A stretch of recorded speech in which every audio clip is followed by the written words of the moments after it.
Hello, everyone. I'm Scott Miller of the U.S. Small Business Administration, here to give you a very warm welcome to this second session of the SBA Cyber Summit.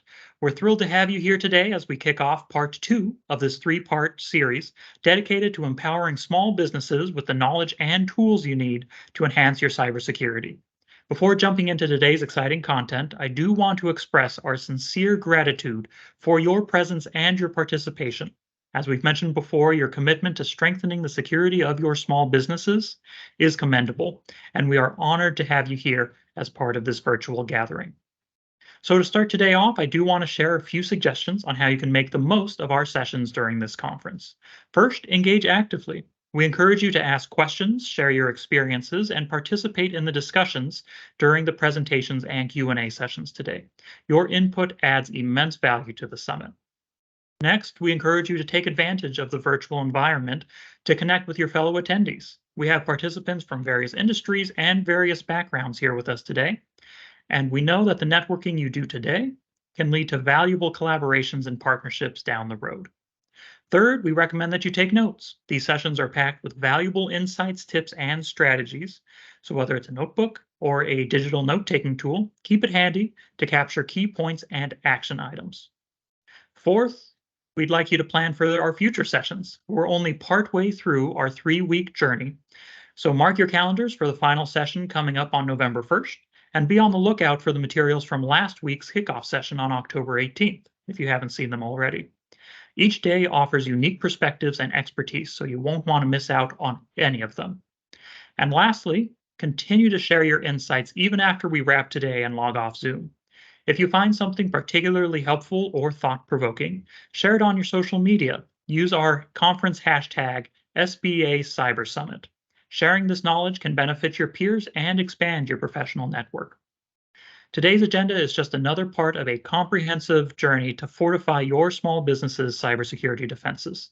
We've lined up another panel of exceptional speakers and engaging discussions to equip you with the knowledge and tools you need. Once again, thank you for being part of this event. We're excited to embark on this journey with you today. Let's make the most of today's sessions, and we'll look forward to the valuable insights that will unfold over the next few hours. So without further ado, let's welcome again Mark Madrid, SBA's Associate Administrator for Entrepreneurial Development, as he officially opens Session 2 of the 2023 SBA Cyber Summit.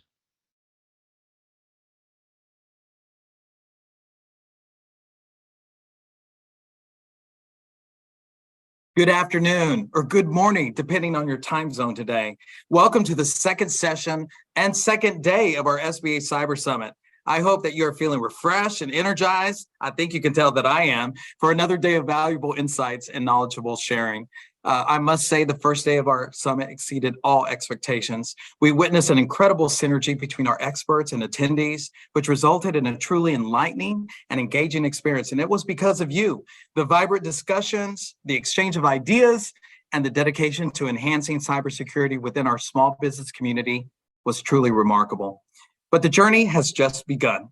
Today, we have an equally exciting agenda lined up for you, packed with sessions and workshops that will further empower you with the knowledge and tools you need to fortify your business against the ever-evolving cyber threats and cyber criminals. We've carefully curated today's program to be substantive, to address some of the most pressing challenges that you face. We have esteemed speakers and experts from various corners of the industry who will be sharing their valuable insights and their experiences with you. They will be sharing risk control and management and incident responses to the latest trends in cybersecurity technology.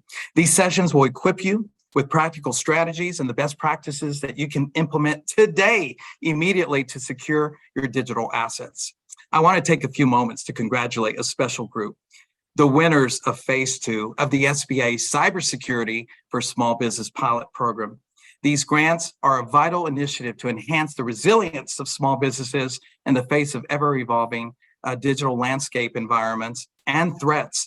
I'm delighted to share that these 6 states have been selected as the winners of these grants, and they will be receiving funding to bolster the cybersecurity capabilities of small businesses in their states. So the recipients of these grants have demonstrated exceptional commitment to ensuring the safety and security of their local businesses.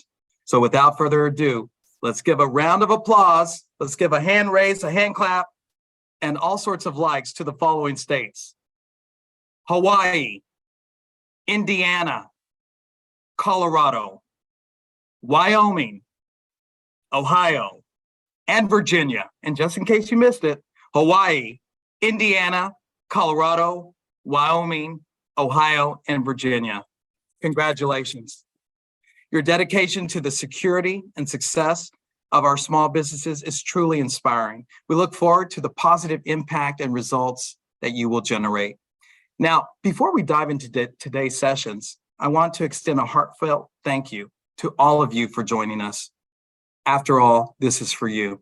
You're taking precious time out of your busy schedules to be here with us. So what we want to deliver is substantive, actionable content.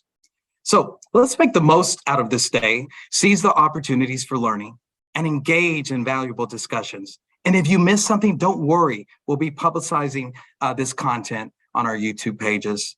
Together, we can ensure that our businesses remain resilient and secure in the face of today's complex digital landscape and threats. Once again, thank you for being here. And let's make the second day of the SBA Cyber Summit even more remarkable than the first. Enjoy the sessions, network with your peers, chat away, and let's work together to strengthen our defenses against cyber criminals.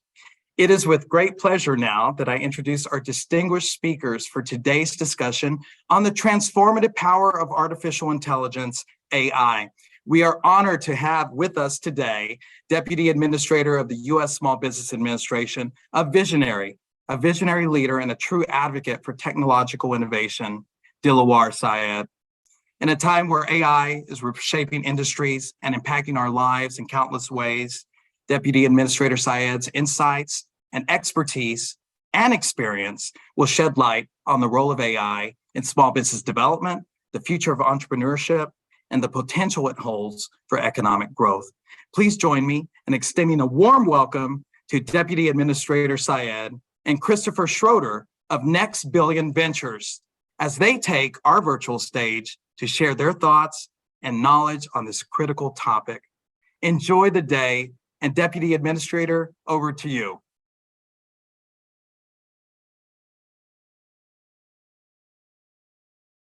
Hi, I'm Christopher Schroeder. I'm a global venture capitalist, which means I invest in early stage companies all across the United States, but also globally and internationally. And I must say, I could not be more excited than to be here at the SBA Cyber Summit.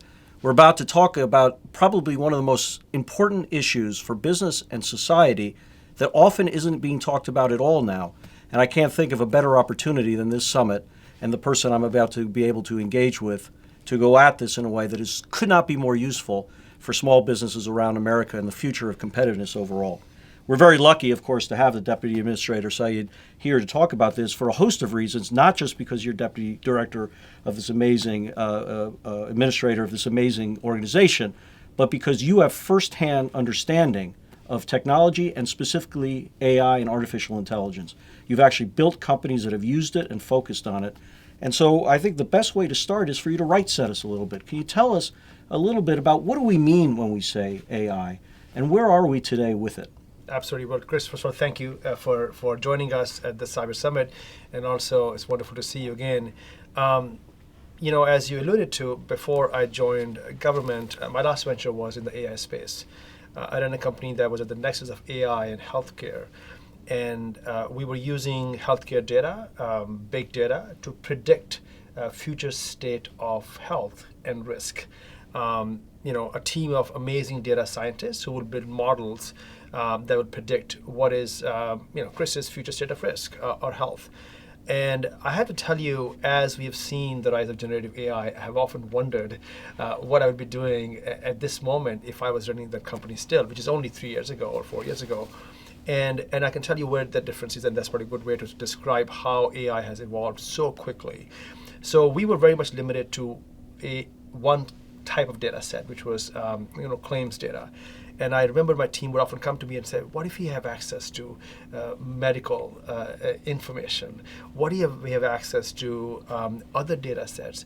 And that's what AI generative models have done. I mean, you can now literally at a speed that is mind-boggling, have access to these disparate data sets, structured data, unstructured data.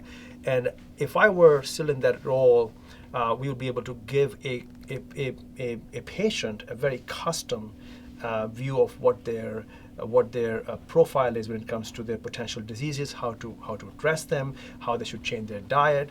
And so we've seen the evolution of just a prediction of a score to now a full on recommendation as to how to live your life. And that is in part possible because of the generative AI revolution that we've seen in the last year or so. I think that a lot of us in the business world sometimes get lost in the terminology because at one level, artificial intelligence, the ability to take massive data sets and sift them in a way that's relevant to our business have been with us with decades. And yet something seems differently now. And then we have this term called generative AI, and I'm not quite even sure what it means. So could you set the audience a little bit about how to think about what AI has been over decades, and what do we mean by it now in a new way with this thing called generative AI? So I think with generative AI, we are really creating new data. And what we saw in earlier, and of course we still have a lot of AI that is used as more conventional AI, where you have automation, or you are able to take a model on an existing data set and predict something. But to your point, it is the combination of all of this makes the current state we are in so much more compelling. And let me just give you an example. Last night, in preparation for our talk here, I just went to ChatGPT, which I know many are using, and I inserted a prompt in the spirit of the Hispanic Heritage Month. I said, well, I'm a Mexican restaurant owner in Washington, D.C. Suggest to me some marketing strategies to promote my restaurant. Within seconds, I had 15 strategies that were suggested to me, ranging from SEO to having a signage that is compelling, having community involvement so that you can build a brand and trust in the community where you have your restaurant. And again, it's very comprehensive. My next prompt was, tell me what is the most effective strategy to promote my restaurant in Washington, D.C., my Mexican restaurant in Washington, D.C. And within seconds, it says local SEO, search engine optimization. And again, talked about things about the local SEO and how you should think about certain keywords and so forth. Again, very, very prescriptive. And my third prompt was, my marketing budget for local SEO is $1,000. Tell me how many customers can I acquire for my Mexican restaurant in Washington, D.C. And it was, again, an equally fast response. And it basically gave me CPC, CPC rates for Google, for Instagram, for Facebook, various ad rates, and saying, look, based on this range, we think you will be able to get X number of customers. Now, that is the power of what we're seeing today. It's built on both the generative, because it is now looking at pulling information from various data sets, but it's also still building on the foundations that we set with predictive AI or automation that we saw, as you said, in recent decades. And again, for our small businesses and our Main Street companies that we at SBA serve, there is just so much power that you can almost have a co-pilot, a co-founder who is now helping you think through marketing strategy, sales strategy, business strategy overall. I mean, all this information took me literally 5 minutes to gather. And I was thinking even 5 years ago, 10 years ago, we would go and sit down with VCs and have lunches or coffees and come up with all these strategies and think about what makes more sense. And so, the possibilities of how this will unleash growth, and for all business owners, not just those who are in the tech world, are pretty compelling. I mean, I love the example that you chose because I think a lot of people in small business think, well, this is something that the big companies will use, or this is something my kids are using. But you literally are effectively suggesting that if I own a restaurant or if I own a dry cleaner, I have now a co-pilot effectively for free to help me think through things, find quick answers, make me make better decisions about information that's out there, that in the end, I'm still the one making the decision, but I have a resource that I could not have dreamed of 2 years ago. Is that about right, do you think?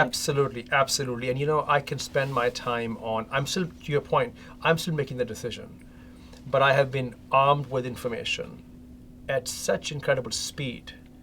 And of course, we are seeing this information also improve in its accuracy, right? That I can actually spend more time executing on that strategy versus developing strategy, and of course, spending time and resources to develop that strategy. So it's so interesting. Obviously, this has enormous ramifications across society, and it's a great competitive capability here. And you just alluded to, which is true, we're in the earliest innings of this. So where this will go starts to get us into dreamland.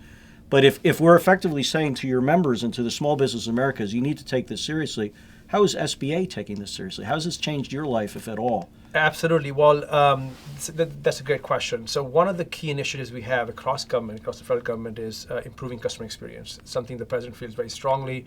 I'm part of the Business Management Council, and we are, all of my counterparts from various agencies in government and SBA, we're thinking about how to improve customer experience. And as you know, during the pandemic, SBA acquired 11 million new customers. Yeah. We were the agency that helped keep this economy afloat through our COVID relief programs. We're also an agency that is deployed along FEMA when it comes to disasters for homeowner loans, for small business loans. So there's a lot of touch point with millions and millions of households, small business owners across this country. So we're thinking about how to deploy some of the AI tools, whether it's chatbots or other, where we can leverage the data that we have, but also combine with other data sets to be able to provide a very targeted, personalized service to our borrowers, to our homeowners who may be affected by disaster and so forth. So it's an early effort. A huge part of that is creating a data architecture that can scale. And as you and I were talking before we came here, SBA is in its 70th year. Some of the data that we started, storing has been there for 40, 30 years, still using, I would say, first generation technology, to put it mildly. So there's a lot of work to be done. One thing that I learned with my AI experience was data is key. Data is fuel. And you have to make sure your data is clean, it's well done, it's maintained, before you start combining it with other things. Because we want to be extremely careful that what we provide does not have any unintended consequences. We want to be able to serve all small business owners. We want to make sure there's no ethnic bias whatsoever or regional bias as we use these technologies within government. There's a wonderful quote from a science fiction writer that said that technological revolutions are most often overestimated in the short run, but underestimated in the long run. And I think a lot of people, when they hear about the next new technology, they almost have a visceral feeling that we need to dismiss this, or it'll come, or these things come and go, and I don't know which one to take seriously, and I got to run my business day to day. So do you think AI is overhyped, or do you think it's underhyped, or how should we be thinking about it now? I think the best thing I would do is to try these things and use them. One thing that I really appreciate with some of the tools that we're seeing, and I mentioned one at the very outset, is that how easy to use they are. I think that's what we learned in the first 20, 25 years of software evolution and internet evolution. And both of us have been around, and we saw that rise in the Valley and around the country and around the world. And so these tools are fairly democratized. So they are available to everyday users. And I that's how I look at it. I think the potential is there. Just my own experience, having seen other technologies that have come in the last couple of decades, there is serious potential that I think we're not even fully able to imagine all the applications and how it's going to improve our world. And of course, speaking of that, one thing that I would want to know from you is also, since you have a global view and you're investing around the world, how are you seeing AI being deployed, especially for small businesses around the world, or how people are thinking about these things that we can learn and potentially try here in the United States? I do a lot of investing in entrepreneurs in emerging markets, so places that a lot of Americans don't necessarily go and visit. And literally right after GPT-3, the first version of it was released almost a year ago, I happened to be going across Southeast Asia, and I did not meet a small business, albeit a little bit in the technology world, whose young employees weren't playing with this all the time and just doing amazing, crazy, interesting stuff. Not unlike the examples that you gave with the restaurant owner about how can my marketing be better? How can I have marketing language which is better? Because in a way, the essence of generative AI is it's an ability to create content on the fly which is usable, which is very different than other AI that we've had before. So I literally give you as an example this amazing young financial kind of a company, very small company, that decided that they had a great opportunity to sell their product to America, but they're based in Jakarta. Everything was Southeast Asia. But they said, I think we can go to America. But they tried, and no one would return their phone calls. So they actually put in, not unlike the example you gave, into GPT-3, the earlier edition of it, how can I sell this kind of software, and a bunch of prompts to get to it. And it spit out a script. And they started using that script, and they went from 0 out of 10 calls being returned to 7 out of 10 being returned, and 2 conversions. And this is literally a month after the launch in a part of the world that most Americans don't think about. So if that's happening globally, think about the opportunity here at home. Absolutely. By the way, that example reminds me of my day at a software company that I was running, where I would personally help craft sales scripts for calls. And we would spend back and forth with our sales reps. We were launching a company, and I know many founders are now using using these tools to be able to come with a script. And so I totally agree with you. And in multiple languages, right, regions that you may not be familiar with, and that can give you instant vocabulary, if you will, to reach those customers. Overall, like, how do you see in the United States some of the areas where, when it comes to small businesses beyond sales and marketing, where you think there's an opportunity? Well, I think that there's the opportunity is almost limited by the question that any business owner or entrepreneur has. I think to the degree that there's a conversation they would have with a mentor, a conversation they would have with a customer, there's an opportunity to start that conversation with the technology, which, as you pointed out quite well, is really a co-pilot. It's not about replacing anything, really. It is really about sort of saying, am I thinking about this in a way? Can I make myself scalable because I don't have the resources to hire 20 people to think about it? And it can be anything from a customer and customer acquisition question or a strategy question. But I can't tell you the number of businesses now that literally are using GPT-4, the next version of this, to actually create code. So to the degree they want to solve a specific operational or technology product, they're using that as well, which gives them tremendous amount of efficiency, saves them money from calling in other resources, and if nothing else is additive to whatever problem they're looking to solve. Terrific. I should mention here that we feel very proud that SBA has actually played its part in helping us get where we are. Through our SBIR, STTR grants, we actually have invested almost $840 million over the last 40 years in technologies that are similar or help us get to AI. So it's just a reminder that the role of government in helping support the early stages of this technology has been pretty phenomenal. I mean, the additional evidence of that, which is extraordinary, because I think this is almost a first in business more broadly. We have the developers and creators of AI coming to Washington proactively to partner with people like you. It's not just about regulation, though that's a part of it, because they do believe that there should be clear bumpers up front. But there's a general idea that government can play a role that is very constructive in business, and they want to help co-author that and aid and associate with people like you so that you can help your millions of partners and friends. It's a very interesting day. We absolutely welcome that. As someone who comes from business, and I'm a technologist myself, I think we need more expertise from private sector as we exploit this incredible opportunity at this time. Very exciting. Thank you, Chris. What a pleasure to be with you. Best of luck with this amazing, amazing gathering, and I look forward to seeing what comes. Thank you. Thank you.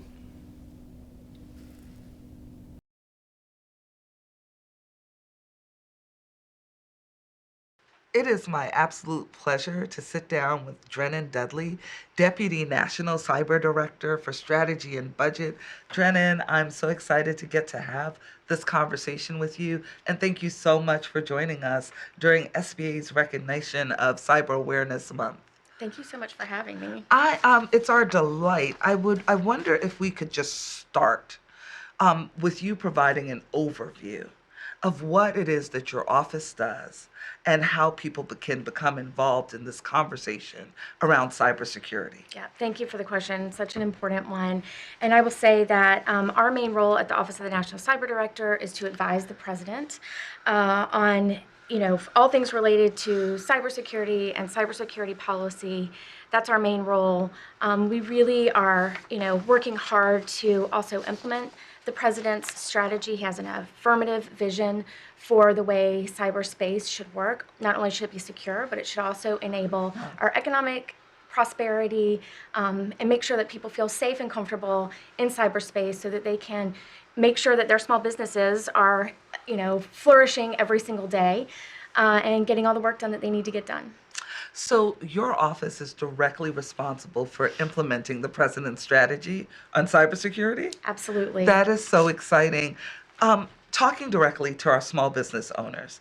Often, small business owners lack the resources and expertise to handle cyber security challenges. I mean, they're up for any challenge, but it's just about resourcing. Can you talk to us about how the National Cyber Security Strategy reflects the protection of small businesses? Absolutely. Let me tell you a little bit about the strategy first. Again, the president has a very affirmative vision of the internet, of cyberspace. And so in the strategy, what you'll see, while we were very happy to have the pen, it's really a collective effort amongst all of the Executive Office of the President, also the federal agencies. We had over 300 stakeholders really participate in the writing of the strategy. And the strategy doubles down on two major shifts. One major shift is making sure that the biggest and most capable actors are able to take on a bit more of cybersecurity, and cybersecurity sort of baking into the ethos of our policy and also of the ecosystem of the entire internet and cyberspace. The second big shift is making sure that we're thinking about long-term investments as opposed to short temporary fixes. That can be hard to do. As you mentioned, resources can be hard to come by for that. And so it's really a shift in thinking as much as it is a shift in capability and preparation for making sure that we shift that burden, and the individual, the small business owner, doesn't have to bear the burden of cybersecurity as much as they are now. So you mentioned specifically, like, small businesses lack resources to do this. What can we do as a government, but also as a whole of nation, to make sure that small businesses, individuals, everyone are ready? Really boils down to some of our market incentives right now. You'll see that I mentioned the National Cybersecurity Strategy with the two shifts. It also has 5 pillars, because what would a government document be without its pillars? Without pillars, Exactly. yes. And pillar 3, you'll see that that really we are talking about shaping market forces, because what we want is to have really safe products on the shelf. And that means that, incentivizing a market where security is built in on the front end, as opposed to being, incentivized by being the fastest to market, and not taking the extra minute to think about security baking in. That means small businesses can purchase products that they know will provide more safety to them. Instead of them worrying about the details of how their network is working, they can think about whatever product it is that they're selling, or whatever service they want to provide to this nation. As we know, there's over 33 million small Yes. businesses out there. Over 61 million people work there. We want them to be safe and thinking about the things that they care about, not worrying about cybersecurity. So making sure that we get those safe products to market is really crucial. We also recognize a lot of small businesses participate and create a lot of the software products that we'll see going to market, and we want to make sure that there's room for them to innovate, but also that security is baked in from the beginning. Drennan, first of all, I love that we have in Biden-Harris this whole of government approach. You're doing my statistics from SBA, and that's just, it's music to my ears, that the 33 million small business owners are top of mind for you. And I love the idea that we're giving small business owners more efficiency, that they're able to pull something off the shelf that has cybersecurity baked in. That is really exciting. And that that our small businesses are innovators and are part of the ecosystem that's going to help deliver and develop some of these packages. So I'm thrilled. One of the things that we talk about a lot in Biden-Harris and across the nation, we hear these conversations around workforce development, and really the need for building a skilled cybersecurity workforce. It's crucial to defending against cyber threats. So could you describe any ongoing projects or plans aimed at workforce development in cybersecurity? Absolutely. You are so right. The Biden-Harris administration has really focused on workforce across the entire landscape, but particularly in cybersecurity as well.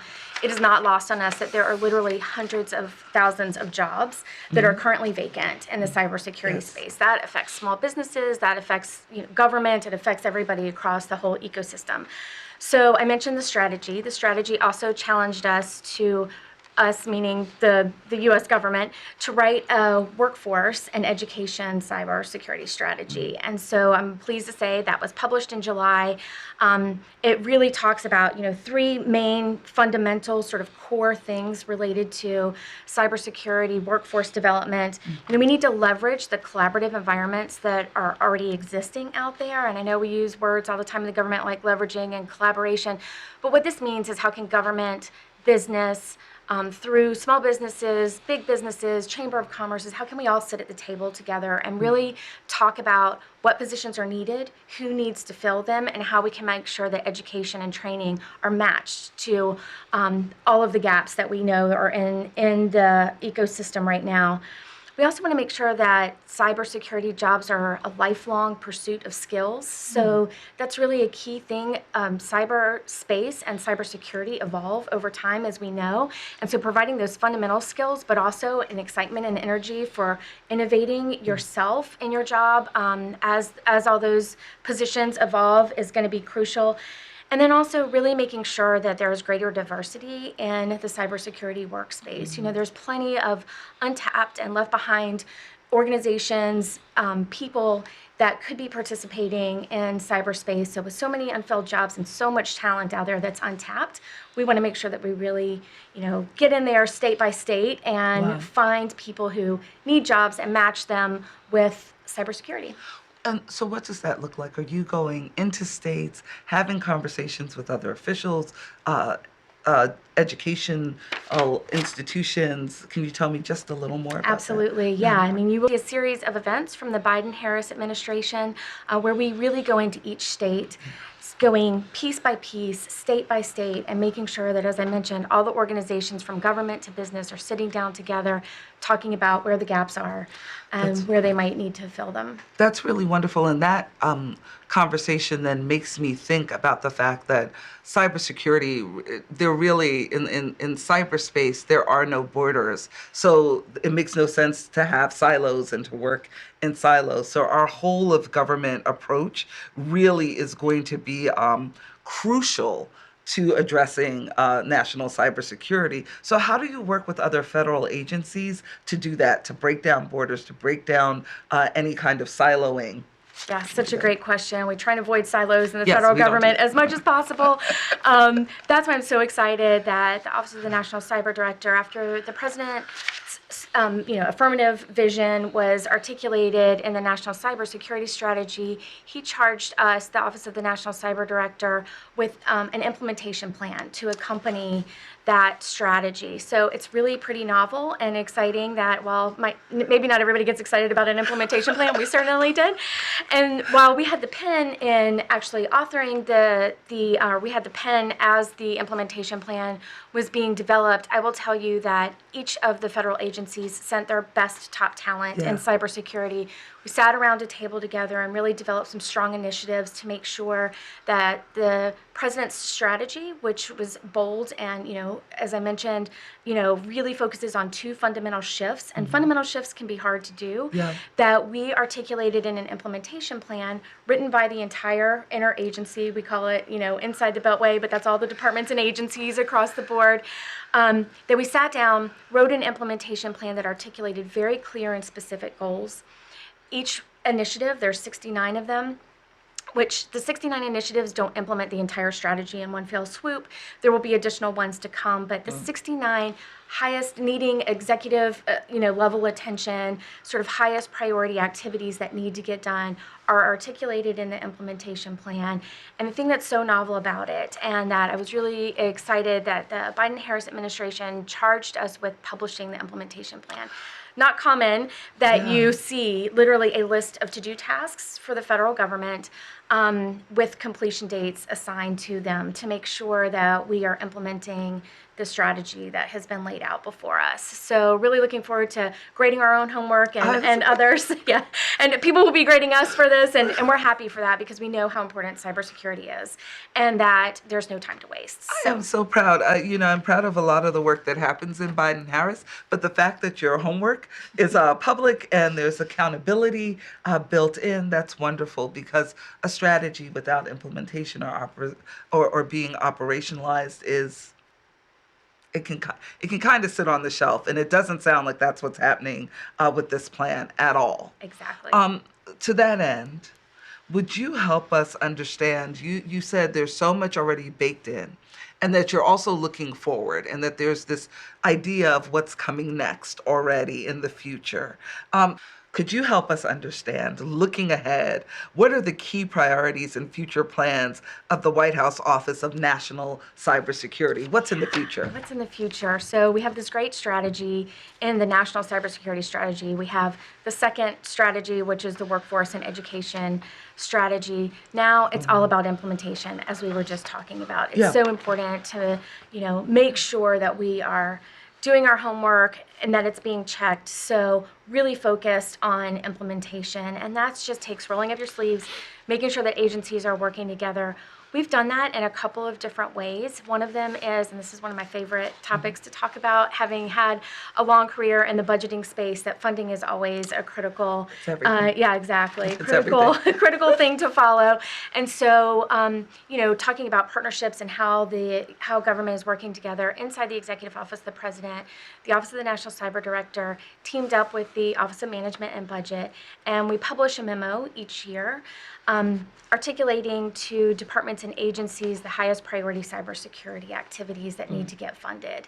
And so in that partnership, what we've done is laid out not only a strategy, not only an implementation plan, but also a thoughtful way forward and how to make sure it's resourced. So I love it because it's really built into your title as Deputy National Cyber Director for Strategy and Budget, that this is serious, because having a strategy with no money behind it isn't much of a strategy. So that thought is even tied together just in your person, no pressure, is pretty incredible. I want to shift gears a little bit to something that we all take very seriously. We hear about cyber threats, and they evolve faster than the average person can keep up with. Like, they're really evolving.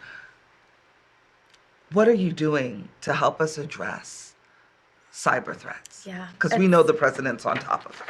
Yeah, such a great question, and I appreciate your compliment of me, embodying strategy and budget. But it really takes all of us to get anything done. And so, looking across the federal agency, we are relying on our law enforcement agencies, State Department, the Cyber Security and Infrastructure Security Agency, all those departments and agencies coming together to make sure that we're staying on top of the threat.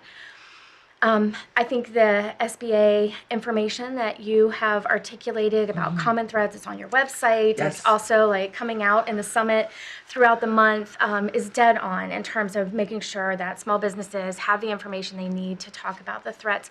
But I want to double down here again on our strategy. The strategy is built and articulates a plan to bake in security in a way that chasing the next threat time after time will become easier and easier, because we won't have to track the threats. Our system will be so resilient that whatever is happening from malicious actors that wish to do us harm, we can resist, bounce back from quickly, because the security and the fundamental underpinnings of cyberspace are so, sort of locked down and a regular course of day-to-day business that we won't need to worry about. I won't say no, don't need to worry, but Less focused. exactly. Less focused and a little less fear in your day-to-day operations of You your said business. it. You know what it is?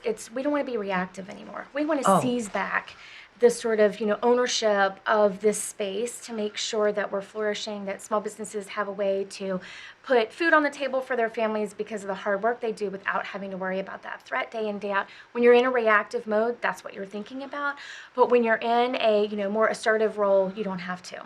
That is absolutely fabulous, and part of us being more assertive and really meeting this challenge head on is the public being aware of what they can do. And so I know that we're on top of this at the SBA, that we're having this month-long summit, and these conversations will continue for the rest of the month. But are there other public awareness campaigns? Because if we're all in it together, we'll be able to sort of meet the threat and push back proactively instead of reactively. Absolutely. So, it is Cybersecurity Awareness Month in October, and you will will see a lot of activity around this. Many federal agencies, and thank you again for having us today, will be really focused on this message. We like to say also in the Office of the National Cyber Director, it's not just about one day or 1 month, that it's always cybersecurity awareness time. So what you'll see from us is a huge commitment to implementation of the strategies that the President has laid out, making sure that we're doing the day-to-day work. And we know many agencies, SBA, the Cybersecurity and Infrastructure Security Agency, many other agencies are communicating with their stakeholders about what they need to do about current threats, something that is facing organizations right now, while we're focused on making sure that we bake in that security so we don't have to be so preoccupied with that all the time. So I want to ask a question for the new business owner who just is understanding that cybersecurity is something that they have to think about. Can you explain what digital hygiene is, or help them understand what that? Yeah, and again, digital hygiene is something that hopefully we continue to bake into the system more and more, so we don't have to talk about it on a regular basis. It sounds like something you would do in your morning routine. Yes, right. But digital cyber hygiene is really making sure that the products that you're using, that the activities that you're using are not overloading the system with a bunch of noise so that some of the bad actors can slip in. Exactly. So not having it's- everything open in my, is that part of it? That's okay. Shutting If you have down your one or two things applications are open? It's okay. It's okay. Again, we don't want to put it too much on the end user. But it's really about sort of the code being clean. I don't want to get too technical, but it's about the code really being clean on applications that you're using. And again, this is where we want to incentivize the market and incentivize technologists to make sure that they're taking an extra second to make sure that the system is working in a way where they're automatically or manually, preferred automatically as we evolve, we go in and clean up code, that we make sure that the ones and zeros that make the internet work, that make all the devices that we use work. We want to make sure that those have as neat a house, as tidy as a house as possible, Before I get them and plug them in, how will we know that something is up to snuff and meeting that standard? Is that a conversation we've had yet? We are having that conversation. The strategy envisions it. Look to implementation plan items to follow, where you will see way for us to be very clear that that's happening, but also eventually so baked into the ethos of the internet and of cyberspace that you don't even have to worry about it. I really love that that the strategy is so thoughtful that you can return to it as you continue to the answers really are in there. They really are in there. That's exciting. And so then when we talk about cyber threats, when we talk about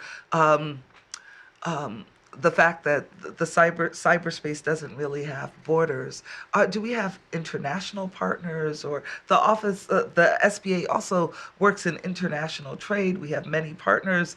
Small businesses are 96% of our exporters are small business owners, so we know that they are doing business all over this globe.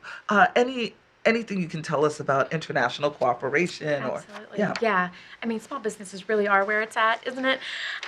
So yeah, on the international front, again, because no strategy is complete without pillars. Pillar 5 of the National Cybersecurity Strategy, it focuses all on how we are working with our international partners to forge those relationships and make sure that we're all working towards a common purpose. We have so many great partners out there across the globe.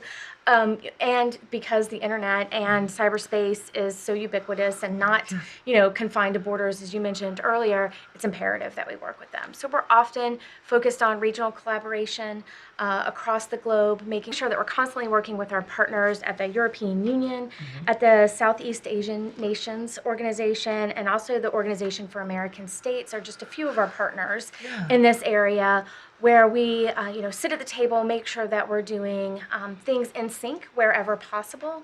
And a few of those things, range from, it might surprise you to know, outer space, where there's a lot of international activity, right? Just to make sure that we're, not limiting ourselves just to the planet, but also a lot in the space of democratic values. And so it really ranges our conversations with all of our international partners, literally from satellites in space to how are we implementing the values priorities of the Biden-Harris administration. So that's really exciting.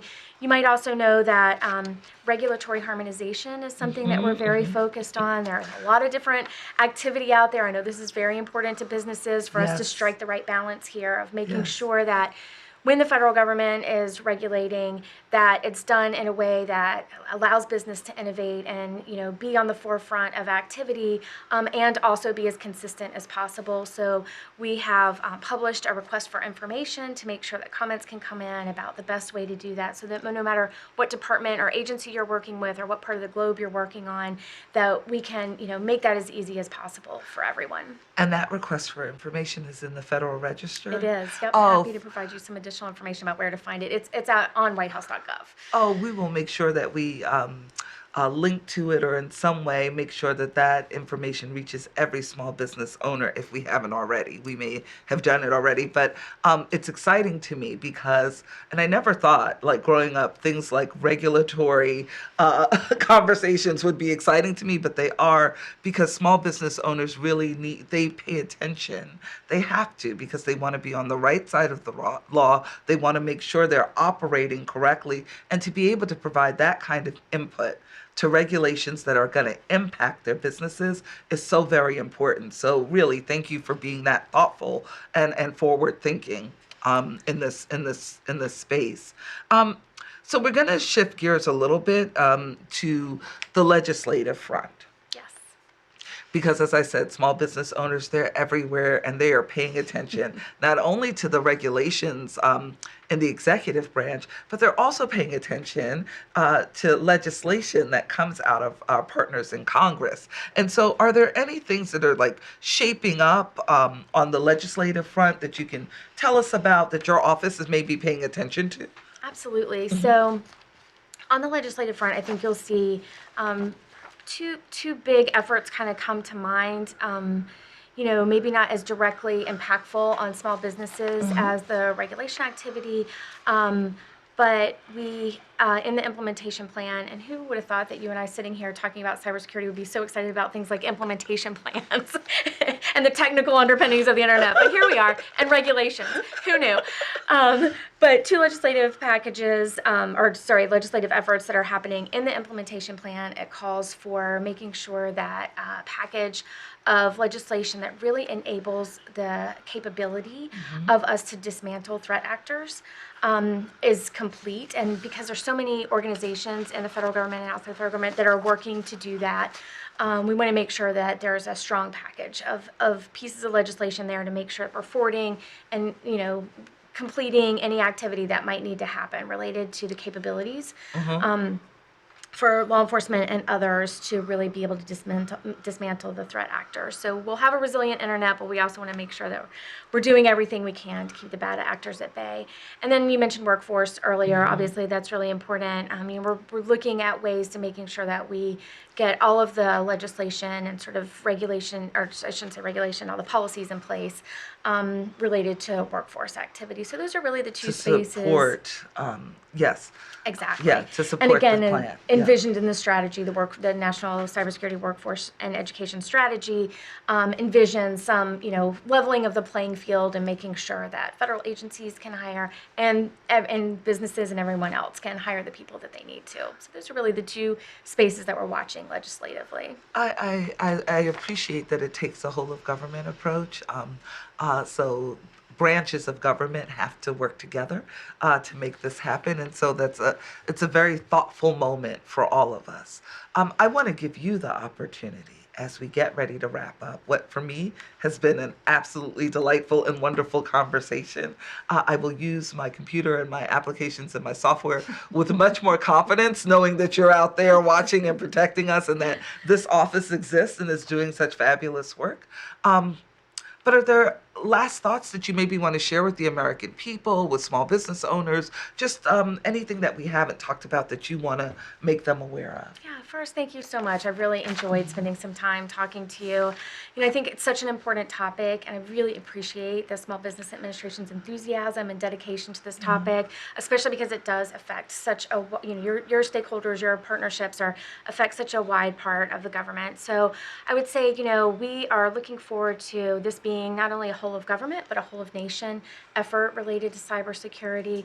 I'm so excited to see that your organization is doing things like pilot programs. I know you just awarded 6 grants to organizations that can help us lend information to this whole space of cybersecurity. Yes. It's so important. I mean, the proactiveness of federal agencies, and I think that's the other thing I'd really double down is this is, appreciate all the compliments to our office. This is a whole of government effort led by the president, and so we are just thankful to have such talent coming to the table, really offering their time and energy to all of that activity. We look forward to working with you on the president's affirmative vision of cyberspace. While we are interested in baking in security into the ethos, there are things that we should always remember, like multi-factor authentication. While you might be frustrated by the fact that you have to do it twice, really does make a difference. Simple things like that, making sure that your passwords are not reused regularly and that they're hard for someone to figure out. Don't click on links that look any way suspicious to you. Also, really important activity. So, well, those are some tips that I think everybody kind of wants to rely on day to day. What we really want to do is roll up our sleeves, work together, make 2 fundamental shifts as the strategy calls for, and that is really making sure that those who are most capable of really tackling cyberspace, that's going up against nation-state actors and others who wish to do us harm, are the ones that are doing it, and as opposed to devolving that risk down onto individuals, small businesses, smaller organizations, and also making those long-term investments as the second fundamental shift to make sure that, it's really tempting to do the quick, easy fix, that we make the long-term durable answers to questions that we have in cyberspace and make sure that we don't have to keep being reactive, but are being super proactive and have a safe, resilient cyberspace for small businesses to flourish. This has been absolutely fabulous. I'm Deirdre Henry Spires from the Small Business Administration. I serve as Senior Advisor to Administrator Guzman, who is incredibly tech forward and wants our cyberspace to be as secure as possible. I love to be being a part of this administration and getting to sit down with Drennan Dudley, who is really on the front lines, making sure that the president's will around keeping us safe and protected is working every day. And so it's been a great conversation. I hope you enjoy the rest of the summit. We will be doing so much this month and bringing you more great conversations like this one. Have a great rest of the day. Thank you. Hello, and welcome to the continuation of our 2nd annual SBA Cyber Summit. A special greeting to our small businesses across America. This is for you. I'm Mark Madrid, Associate Administrator for the Office of Entrepreneurial Development here at the United States Small Business Administration. And it is with great energy, I hope you can feel that energy, to introduce a true luminary in the world of technology and cybersecurity. Our next speaker needs no introduction, as his name is synonymous with the very foundation of the internet as we know it. We are excited to offer the next segment with the legendary Vint Cerf, who currently serves as Vice President and Chief Internet Evangelist at Google. Vint Cerf is a pioneer, an innovator, and a tireless advocate for the advancement of technology. Often referred to as one of the fathers of the internet, his contributions to the development and expansion of the internet have been nothing short of revolutionary. His work, along with Bob Kahn, in developing the TCP/IP protocol, paved the way for the global network we rely on today. But Vint Cerf's influence extends far beyond his foundational work. He has been a staunch advocate for open standards, digital accessibility, and internet governance. Throughout his illustrious career, he has been a driving force in shaping the future of the digital landscape, always with a keen eye on security and resilience. In addition to his impressive technical achievements, Mr. Cerf has received numerous prestigious awards and honors, including the Presidential Medal of Freedom and the Turing Award, often described as the Nobel Prize of Computing. We are privileged to have Vint Cerf join us to share his insights on the intersection of technology and cybersecurity. His wisdom and vision are bound to inspire us as we navigate the evolving challenges of securing our digital world. Without further ado, please join me in extending a warm virtual welcome to Vint Cerf.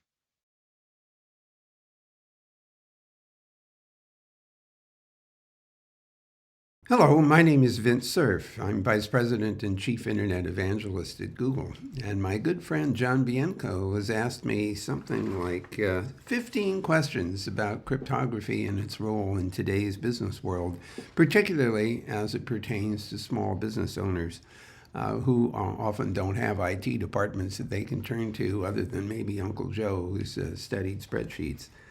So first of all, John asked me, could you explain why cryptographic methods have become indispensable in today's digital landscape, especially when it comes to safeguarding the interests of small business owners? Well, the simple fact of the matter is that strong authentication in order to prevent someone from pretending to be you is really important. That means something beyond usernames and passwords for the control of access to services that your business might depend on.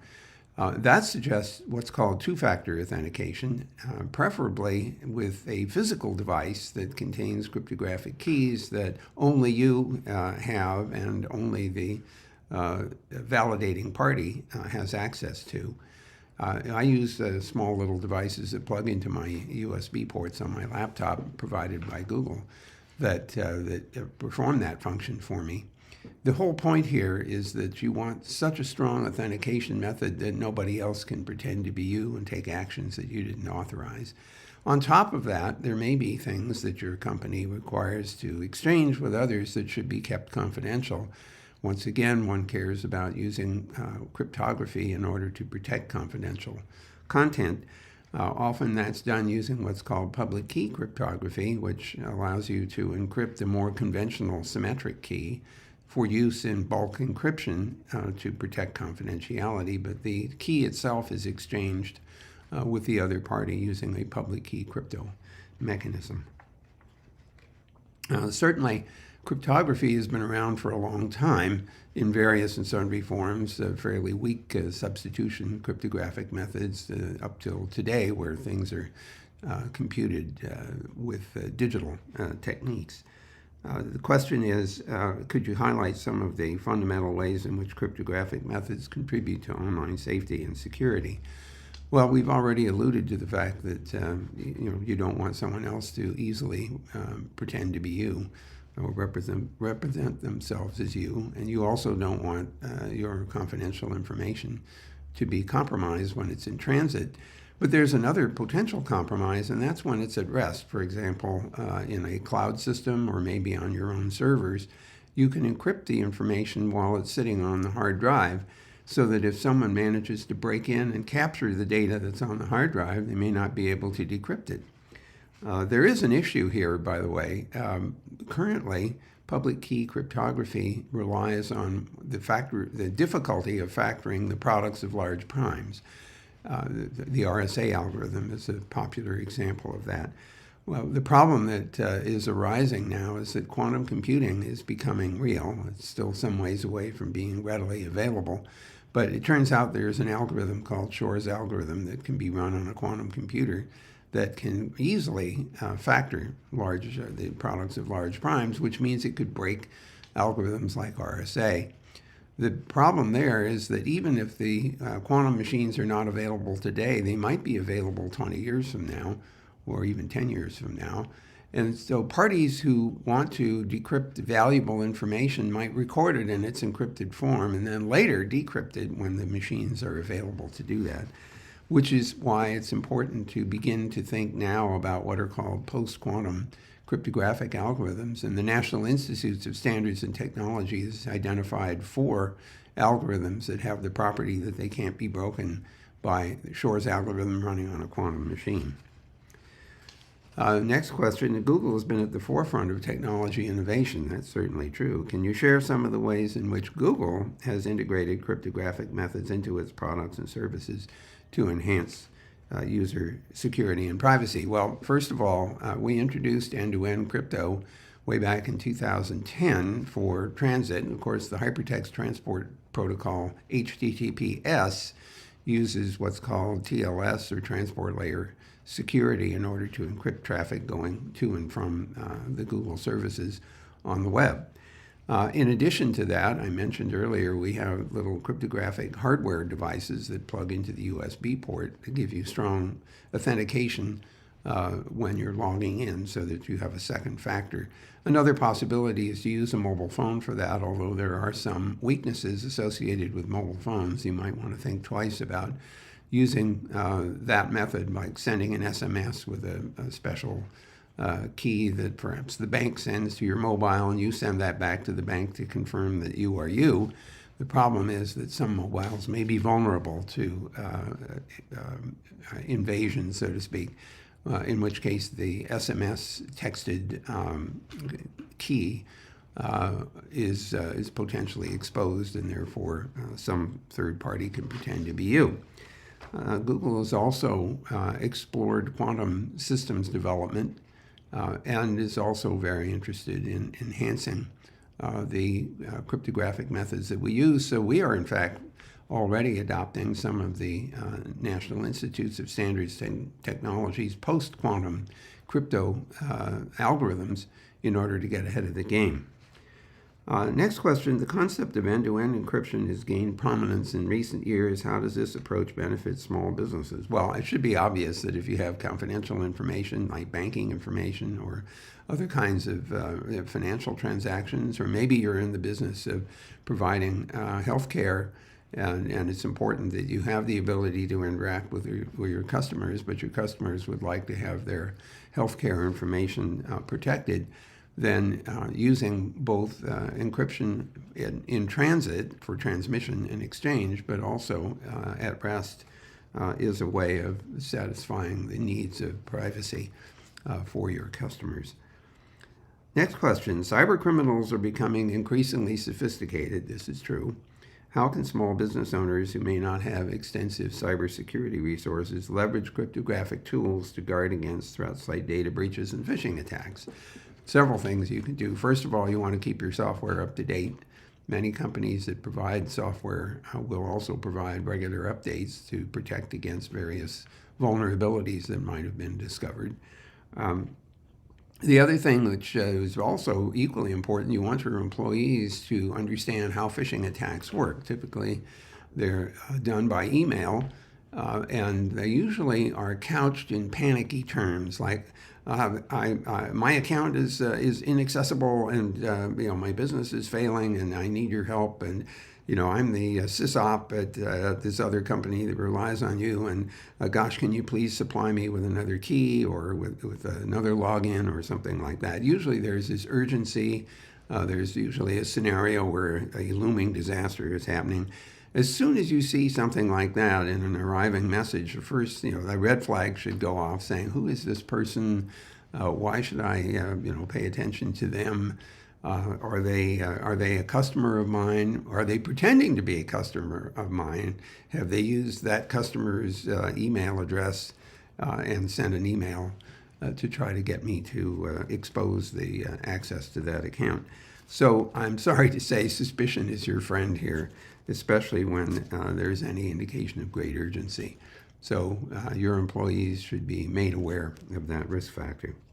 The next question, cryptographic keys play a pivotal role in securing data. What advice do you have for small business owners on managing and protecting their encryption keys effectively? Well, this is pretty important. The first thing you don't want to do is to lose your keys, in which case you won't be able to decrypt things, in which case you may not be able to carry on the business. But you also don't want to put your keys in a place where it might be easily accessible by someone who doesn't have your best interest at heart. So keys need to be protected, preferably in hardware devices that are themselves encrypted. And I find myself encrypting all of my passwords and other things in a file, which I keep. But the cryptographic key I keep either in my head or in a safe place, literally in a safe, in case I need it. Certainly key discipline, and cryptographic key discipline is a very important part of business today. Next question, the rise of remote work has introduced new challenges for cybersecurity. Can you explain how cryptographic methods can ensure the integrity and confidentiality of data being transmitted between remote employees and business networks? Well, this is an interesting feature of what's called public key cryptography. Basically, it's a two-key system. One key encrypts the data, and a different key decrypts it. So you can't use the same key to encrypt and decrypt the information. What that produces, in effect, is a kind of digital signature, because you can take a file of information, you can run a hash code on it, and then encrypt the hash code, and then send that result to the receiving party. The receiving party can use that same algorithm, the public key part of the algorithm, to verify that the information they've received has not been modified. And so this is called digital signatures, and that's very important. The other alternative is that you can use the same idea in order to verify that the information has come from a known party. And that's also possible using public key cryptography. So you get both protections. One is verification that the integrity hasn't been altered, and the second one is that you know where the information has come from, because it's been digitally signed by the user's private key. Number 9, small businesses often operate on tight budgets. Are there user-friendly cryptographic tools or solutions you'd recommend to help them implement strong security measures without excessive complexity or cost? Well, since I am an employee of Google, of course, I would invite you to use the Google Cloud as a source of support for cryptographic activity, and of course for all kinds of other business accounting and business transactions and the like. But you should look around for cloud-based services that can augment whatever facilities you might have locally, or as they say, on premises. With increasing focus on data privacy regulations such as GDPR and CCPA, how can small business owners utilize cryptographic techniques to ensure compliance and safeguard their customers' personal information? Well, the same answer applies here. To the extent that you are required by law to protect the confidentiality, for example, of health information or financial information or other personal information, personally identifiable information, then the use of recognized cryptographic methods, possibly using post-quantum public key cryptography, will turn out to be your friend. You do need to demonstrate that you have attended to the confidentiality requirements of the business that you're in, or the legal requirements in which you're operating. And the use of crypto, of course, is a way of achieving that objective. Question 11, I think I've already covered. Quantum computing has the potential to impact current encryption methods. How do you see the evolution of cryptographic methods in response to the challenges posed by quantum computing, and what should small business owners be aware of? Well, we already pointed out that the National Institutes of Standards and Technology has invited the development of post-quantum cryptographic algorithms, and as I say, there are 4 of them now under consideration. Collaboration, this is question number 12, is essential for business. How can cryptographic methods enable secure data sharing and collaboration between small businesses, their partners, and clients, while minimizing the risk of data exposure? Well, the most obvious way to do that, of course, is to make use of the hypertext transport protocol in secure mode, which means that you're using either transport layer security, or a variant on this is called QUIC, Q-U-I-C, which can support the hypertext transport protocol, but will also maintain encrypted communication end-to-end. Since those end-to-end communications are protected, then your interactions with customers, for example, if you're responding to a customer query, or maybe you're sending confirmations of transactions, orders, and delivery, can all be not only encrypted but also digitally signed, so that the relying party knows where the information has come from and can confirm that it's come from your firm. Number 13, cybersecurity can be daunting for those without technical backgrounds. Are there educational resources or best practices you'd recommend to help small business owners understand and implement cryptographic measures effectively? Well, once again, I would recommend getting online, going on the web, use Google or any of the other search engines, and look for training programs that are often provided by the cloud service providers to help customers know how to make use of cryptographic methods or how to use tools that make cryptographic methods easy to use. You might also want to look into possibility of classes that you could take at community colleges or even universities in the area.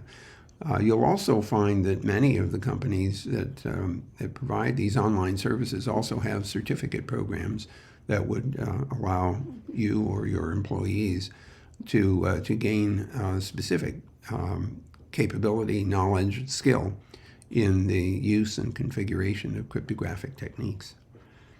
Number 14, as the digital landscape continues to evolve, what trends do you foresee in terms of the adoption and evolution of cryptographic methods to ensure the safety and security of businesses, especially those on a smaller scale? Well, I think we touched on this also, and that's the post-quantum crypto mechanisms and the software that implement them. You should be alert to opportunity to make use of those new techniques in order to be protected against the breaking of conventional public keys that rely on the difficulty of factoring large prime products. And the last question in closing, could you provide small business owners with a message of encouragement and guidance on the critical role of cryptographic methods and how they secure online operations and foster a safer digital environment? Well, I think the good news is that there is growing awareness among the general population and certainly among business operators that cryptographic methods need not be daunting and need not be confusing. They are packaged up in applications that can make it simple and easy to encrypt and decrypt traffic. Electronic mail, for example, has mechanisms that will allow you to both encrypt and digitally sign email, which is a very popular communications medium, as a way of ensuring that your customers can know for sure that messages have come from you and that you can be assured that messages have come from them, especially a message that asks you to take an action of one kind or another on their behalf. So learning how to use these techniques, I think, is a very important part of business today, especially for small business owners that would like to grow into bigger businesses. Well, I hope this has been at least of some interest to you. And I certainly wish you all well in your use of cryptographic methods to make your businesses more safe, more secure, and better for your customers. Meanwhile, perhaps we'll see each other on the net.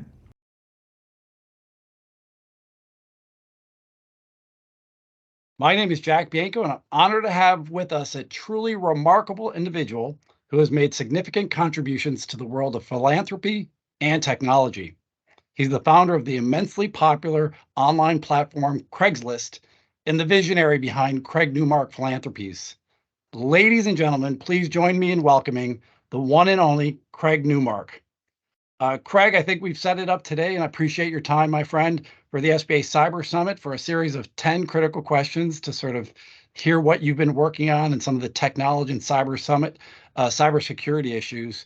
But let me first ask you, your first official question is, how are you doing? I know we've seen each other in New York lately. It's fall, but there's a lot going on in the world. How are you doing today?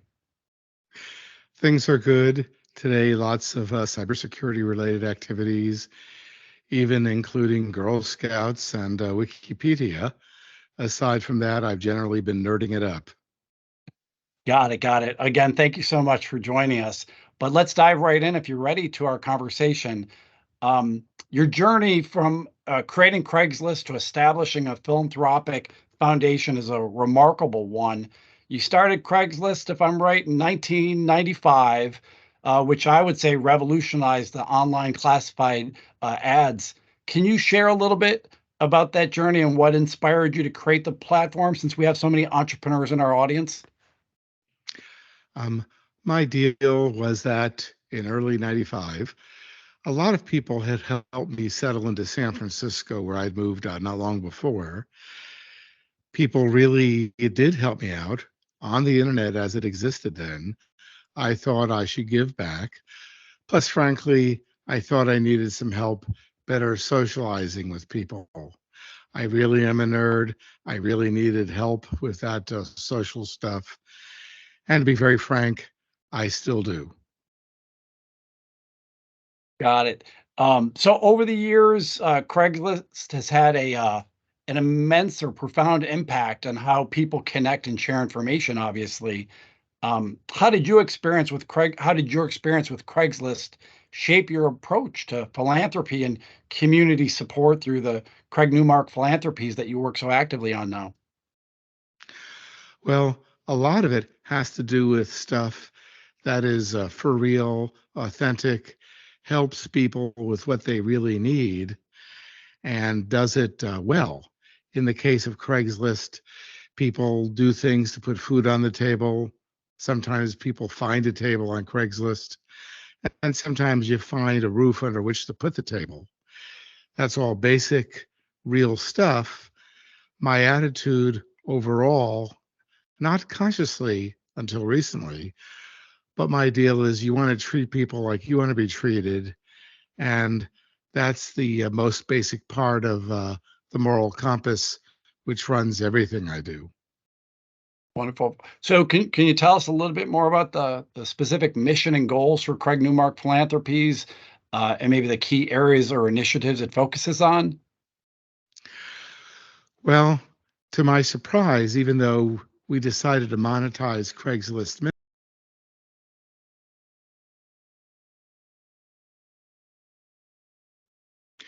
I also learned in Sunday school to know when enough is enough. I learned that sometimes you really do want to be your brother or sister's keeper. So I figured I had an excess of resources, mostly attention, influence, and dollars. So I decided to try to give that away in ways that made the lives of Americans better and to a very large extent to help defend the country. I had already seen a lot of people risking everything from my point of view, to protect me. And I figured I should help defend the defenders. Greg, thank you for that. That's a very noble cause. So one of the initiatives that you were just sort of addressing or sort of introducing is your work in supporting trustworthy journalism and combating disinformation, which obviously plays a big role in many parts of our society, including security and protection issues. In today's digital age, what do you see as the most critical challenges to the integrity of news and information? And any examples on how you're specifically working on that topic, my friend? There's a whole bunch of areas with not enough success in terms of fighting disinformation. The areas that I'm most interested in have to do with creating guardrails and ethical guidelines for the large language models which which guide generative AI. You don't really want, chat systems to lie to people, and you don't want them to lie to people because the people who trained the large language models got careless and introduced, um, let's say, bad information sources from our foreign adversaries. So I'm working on that with various people, including Common Sense Media, including Wikipedia. The deal is, if you know someone's going to lie to you, maybe you don't want to put that in your large language model. Got it. We're talking. It's interesting you bring up AI and these language models. It's a popular topic during the SBA Cyber Summit. But next, and I've had a little exposure to your passion and your work, since many organizations support to aim and bolster veteran services and military families. And I know this is something you're very passionate and active about, Craig. Can you discuss the importance of this cause and how your philanthropic efforts have had an impact on that community? Well, there's a personal thing, namely that when I was in high school, I was very naive about the politics of Vietnam, but I saw a lot of soldiers returning home, Army, and they were treated pretty badly in a way that I knew was wrong. And maybe 10 years ago, I went to a lunch thing, spoke to a volunteer from the Iraq and Afghanistan Vets of America, and it made sense, be treated the way that they had earned. They had earned our support and respect. They weren't getting it. I should do that. Over the past years and even months, I've also learned how much military families sacrifice so their active service members can protect us all.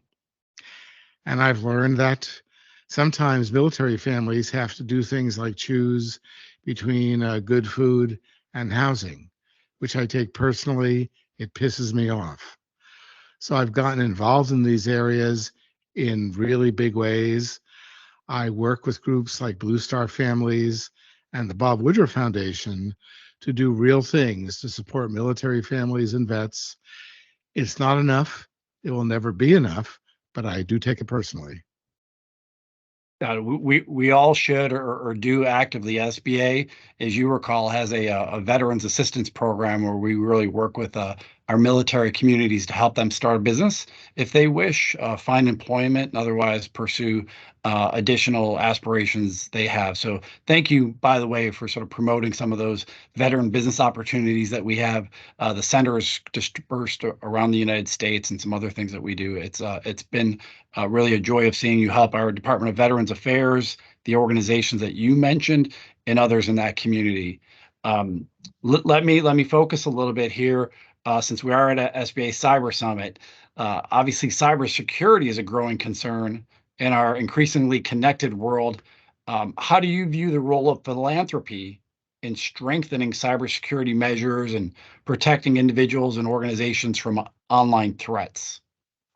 Well, there's some things where it's easy for an eager philanthropist to fund efforts which help protect us all. Sometimes someone like me can move faster than someone in a formal fancy foundation or in government.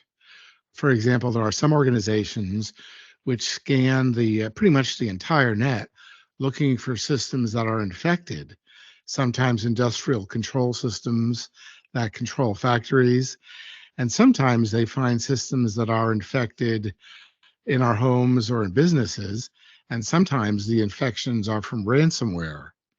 Ransomware can easily completely destroy a business. So that's one of the areas where I support philanthropic work.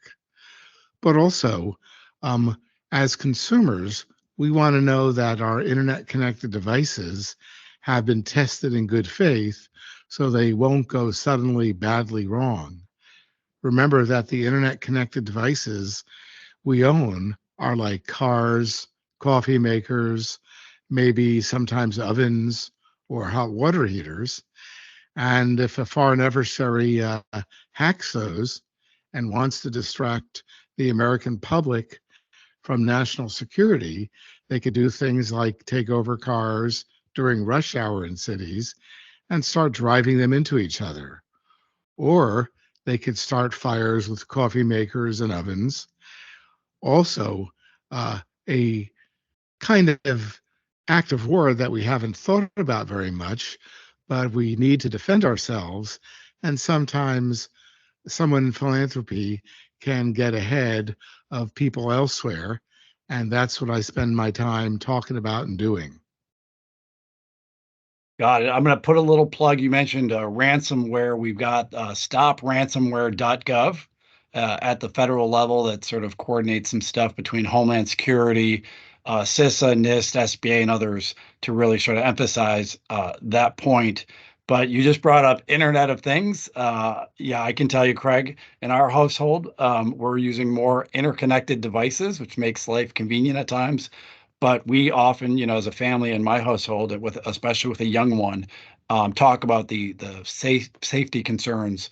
So as somebody who's witnessed the evolution of the internet since its early days, what are your thoughts on the current state of online privacy and data security? You've hinted at this, but are there any specific initiatives you're supporting to enhance these aspects of online privacy and data security?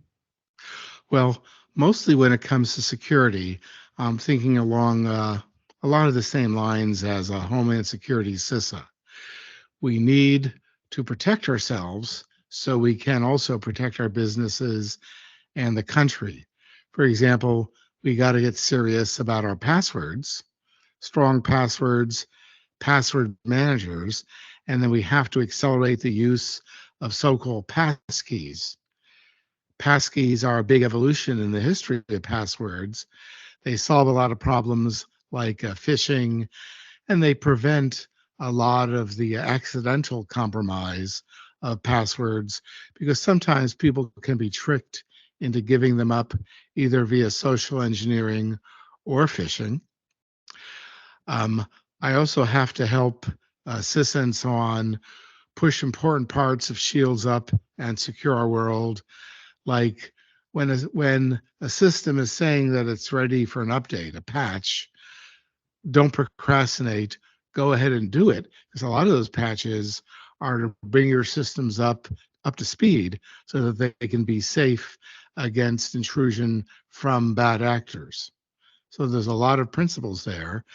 But if regular people, civilians, can just move to passkeys fast and be real careful about keeping systems updated, if we keep our stuff at home safe, if we keep our Internet of Things safe, like cars and coffee makers, then we can help keep people in the businesses we work on safe.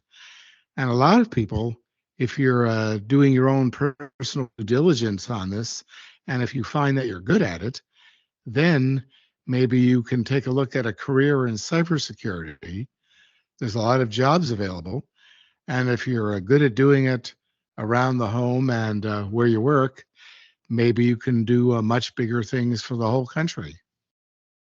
Excellent. You're singing our song, so to speak. A couple things there, Craig. CISA, right? Great campaigns are launching, especially during National Cybersecurity Awareness Month, on securing our world. The Shields Up campaign, we have it on our website. We're going to put it in the chat feature here during SBA Cyber Summit so people are aware of those websites, the tools that CISA has launched.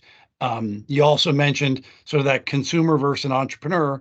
And in the United States, we have a lot of micro entrepreneurs, so people that are running their business out of their spare bedroom, their garage. So there's a lot of overlap of those devices. But it's important to make sure that we have that equilibrium in terms of, we're safe throughout our lives, whether it's two different places or two different modes on whether we're doing social media on a personal account, a work account, banking. So you touched upon a lot there. I had a question here that sort of expands a little bit on that. How can entrepreneurs or tech leaders further contribute to a safer and more responsible digital landscape in terms of cybersecurity and especially the ethical use of technology? Do you have any thoughts or insights or recommendations on that, Craig? Well, when it comes to cybersecurity, we all have this due diligence requirement, I think, to protect ourselves, our families, our homes, businesses, and maybe the whole country. The biggest unknown area is the AI stuff that I talk about. There's this generative AI stuff. You go to do a Google search these days, and it will try to figure out one really great way to summarize what's going on with stuff. Google does it, Amazon does it with Alexa, Apple does it, and yet sometimes the companies building these large language models aren't careful where they get their basic information. And if you're using as a source somebody whose business is to lie to you, that may not get you good results. And we've seen it recently with Alexa, but kind of everywhere else. Yeah, that's a great point. We're having some of the corporate leaders and engineers sort of come on during the SBA Cyber Summit to talk a little bit more about that, acknowledge some of the limitations of AI, especially when people are accessing it very quickly, maybe not reading the disclaimers or doing their due diligence, what they might see next, but how we as users of generative AI especially need to be aware, cautious, use it for our benefit, but not take it as the final word, so to speak, until we're comfortable or know how to manage these tools. So those are other sessions that I think people will really be interested in. At the federal level, not many people may know, but Craig, if you haven't gone over, I bet you have gone over to ai.gov. But if you want to learn a little bit about what the U.S. federal government policies and some of the federal agency use cases are with some AI from a public sector perspective, you can go surf over to ai.gov and learn a little bit more about that. But Craig, I'm on my 10th question. I promised I was going to have 10 questions with Craig, so I'm gonna wrap up two things. We're gonna put your philanthropy website in the chat, but I want to ask you, with your extensive experience in the industry of both technology and philanthropy, any additional advice that you'd give aspiring entrepreneurs or philanthropists who want to make a meaningful impact in society through their work? What final advice would you have, Craig, before we wrap up today? Okay. Right now, cybersecurity sounds like it's horrendously complex. And as it's currently articulated, it kind of is that way. I guess philanthropists, including myself, we need to work together and to commit to kind of making it as simple as possible and as reasonable as possible. That means working with groups who are beginning to simplify it, doing the passkey thing, doing the Internet of Things stuff like, cybersecurity and nutrition labels. That's the trust mark stuff and all that. Work together to do the job, but also to keep it simple as possible, because the only way we're all going to work on it together is to keep it as simple as possible. Amen. Small business owners are trying to tackle so much. We want to make sure things are very actionable, approachable for them. They're both at risk. We've got a number of innovative firms out there that are, like you mentioned earlier, Craig, sort of jumping into that industry as a solution provider. A lot of job opportunity also we want people to be aware of, whether it's SBA, the Department of Labor, or some of the other agencies we mentioned. We want to tap into America's talent as best we can to make sure we're all doing collectively well for the public sector, the private sector, and our citizenry. But Craig, it's been such a great joy to feature you during the SBA Cyber Summit. Appreciate all of your insights and your time. We look forward to continuing to collaborate with you on a range of topics, and I wish you well throughout the remainder of the fall. Thank you so much for joining us. Hey, a nerd's got to do what a nerd's got to do. Thanks. Hello, I am Preston Harge of the U.S. Small Business Administration.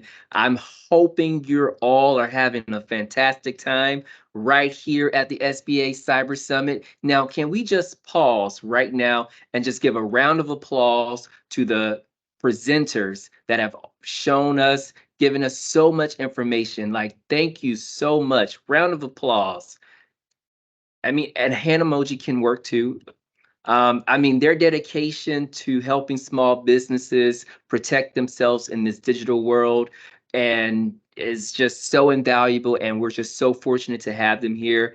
So thank you so much. And I also must say that your level of participation, it has been exceptional. So shout out to all of the small businesses participating. Give yourselves a round of applause. Thank you so much. We're just so proud to serve you. Your presence and enthusiasm really is what make this event truly a special one. So we've just really concluded the first half of today's agenda. So I encourage you right now to stretch your arms or your legs or whatever makes you feel comfortable, but do not wander too far. We've got an exciting lineup of other speakers coming up, and we want you to be back. We want you to return. Come back.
So hello again, everybody. Thank you again for joining today's Cybersecurity Awareness Month webinar series. My name is Jay Covington. I'm the Awareness and Outreach Section Chief for the Stakeholder Engagement Division at the Department of Homeland Security's Cybersecurity and Infrastructure Security Agency. I will be your host. So a little background. As of October 2023, this marks the 20th annual Cybersecurity Awareness Month. Since 2004, the President and Congress have declared the month of October as Cybersecurity Awareness Month. It's a month dedicated to the private and public sectors working together to raise awareness about the importance of cybersecurity. CISA and the National Cybersecurity Alliance are partnering once again this year to expand cybersecurity awareness on the national and even global scale. We want to educate individuals and organizations about potential cyber threats and encourage the adoption of best practices for digital and online safety. This year's overarching theme, Secure Our World, calls for all of us to action to adopt improved and ongoing cyber hygiene. By committing to the safe online behaviors, we can easily minimize and prevent cyber criminals and hackers from infiltrating our devices and online accounts. The goal of this campaign is to implement 4 meaningful key behaviors that help to secure our world. Those behaviors are 1, use strong passwords. 2, enable multi-factor authentication. 3, recognize and report phishing. And 4, updating your software. Each week this October, we will take a deeper dive into each one of these 4 behaviors and understand why their implementation is so vital. Today, we're going to be discussing the importance of multi-factor authentication. And with that, it's my pleasure to introduce today's speaker and subject matter expert on multi-factor authentication, Grant Dasher. Now, Grant is the Architecture Branch Chief for the Office of the Technical Director for Cybersecurity here at CISA. A Harvard graduate, Grant has deep experience and expertise both on the technical implementation of cloud and hybrid cloud enterprise systems, as well as security and compliance requirements of cloud adoption in the enterprise from his work at DHS, the White House, and even Google. Now, Grant is a huge asset to all of us at CISA. I look forward to learning more about multi-factor authentication from him today. I will now hand it off to you, Grant. Thank you for the lovely introduction, Jay. As Jay stated, my name is Grant Dasher, and I will speak to you about the importance of multi-factor authentication. The utilization of multi-factor authentication in the realm of cybersecurity is of the utmost importance. As we celebrate CISA's 20th Cybersecurity Awareness Month, it is crucial to help everyone understand the significance of multi-factor authentication, also known as MFA, and how it can safeguard our digital lives. Today, I will cover a number of topics, starting with what is MFA, then why is MFA important, who should utilize MFA, how we can enable MFA, and finally, where should we implement MFA.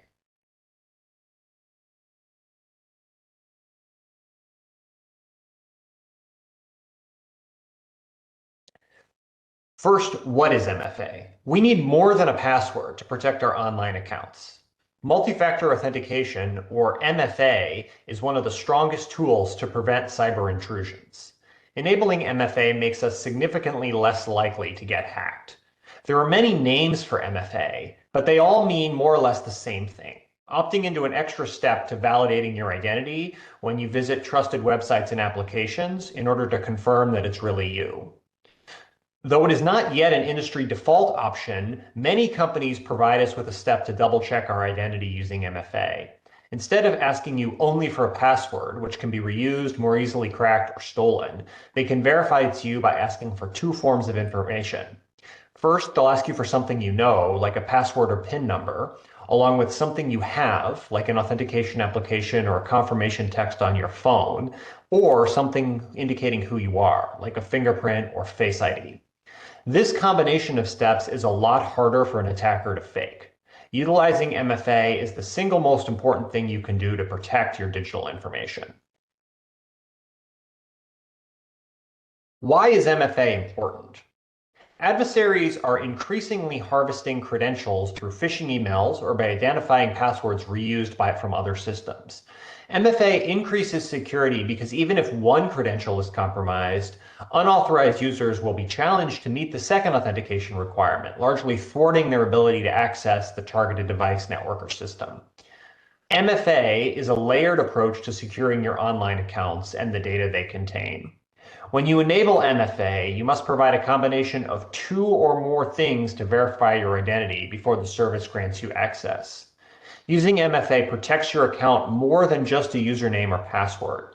In fact, users who enable MFA are less likely to get hacked, according to a Microsoft survey of their cloud study. Why? Because even if one factor like your password becomes compromised, unauthorized users will be unable to meet the second authentication requirement, ultimately stopping them from gaining access to your accounts. Let me paint a picture of how MFA can make a difference in our lives. Imagine a scenario where a hacker manages to obtain your password. In a conventional login, this would grant them full access to your account. However, with MFA in place, the hacker's efforts would be in vain. They would require an additional factor, something only you possess, to gain entry. Your sensitive data and personal information remain secure, even in the face of such an attack. As the world becomes more interconnected, we witness an ever-increasing number of data breaches, identity thefts, and cyber attacks. The consequences of these crimes go beyond financial losses. They shake the very core of our trust in the digital world. In this regard, MFA becomes an essential shield against those malicious acts, protecting not only our personal information, but also the integrity of our online interactions. I personally feel a sense of urgency when discussing MFA. It's not just a digital buzzword, it's a means to empower ourselves and regain control over our online lives. We must wholeheartedly embrace its utilization and encourage its adoption across various platforms, from our social media accounts to our banking systems and everything in between.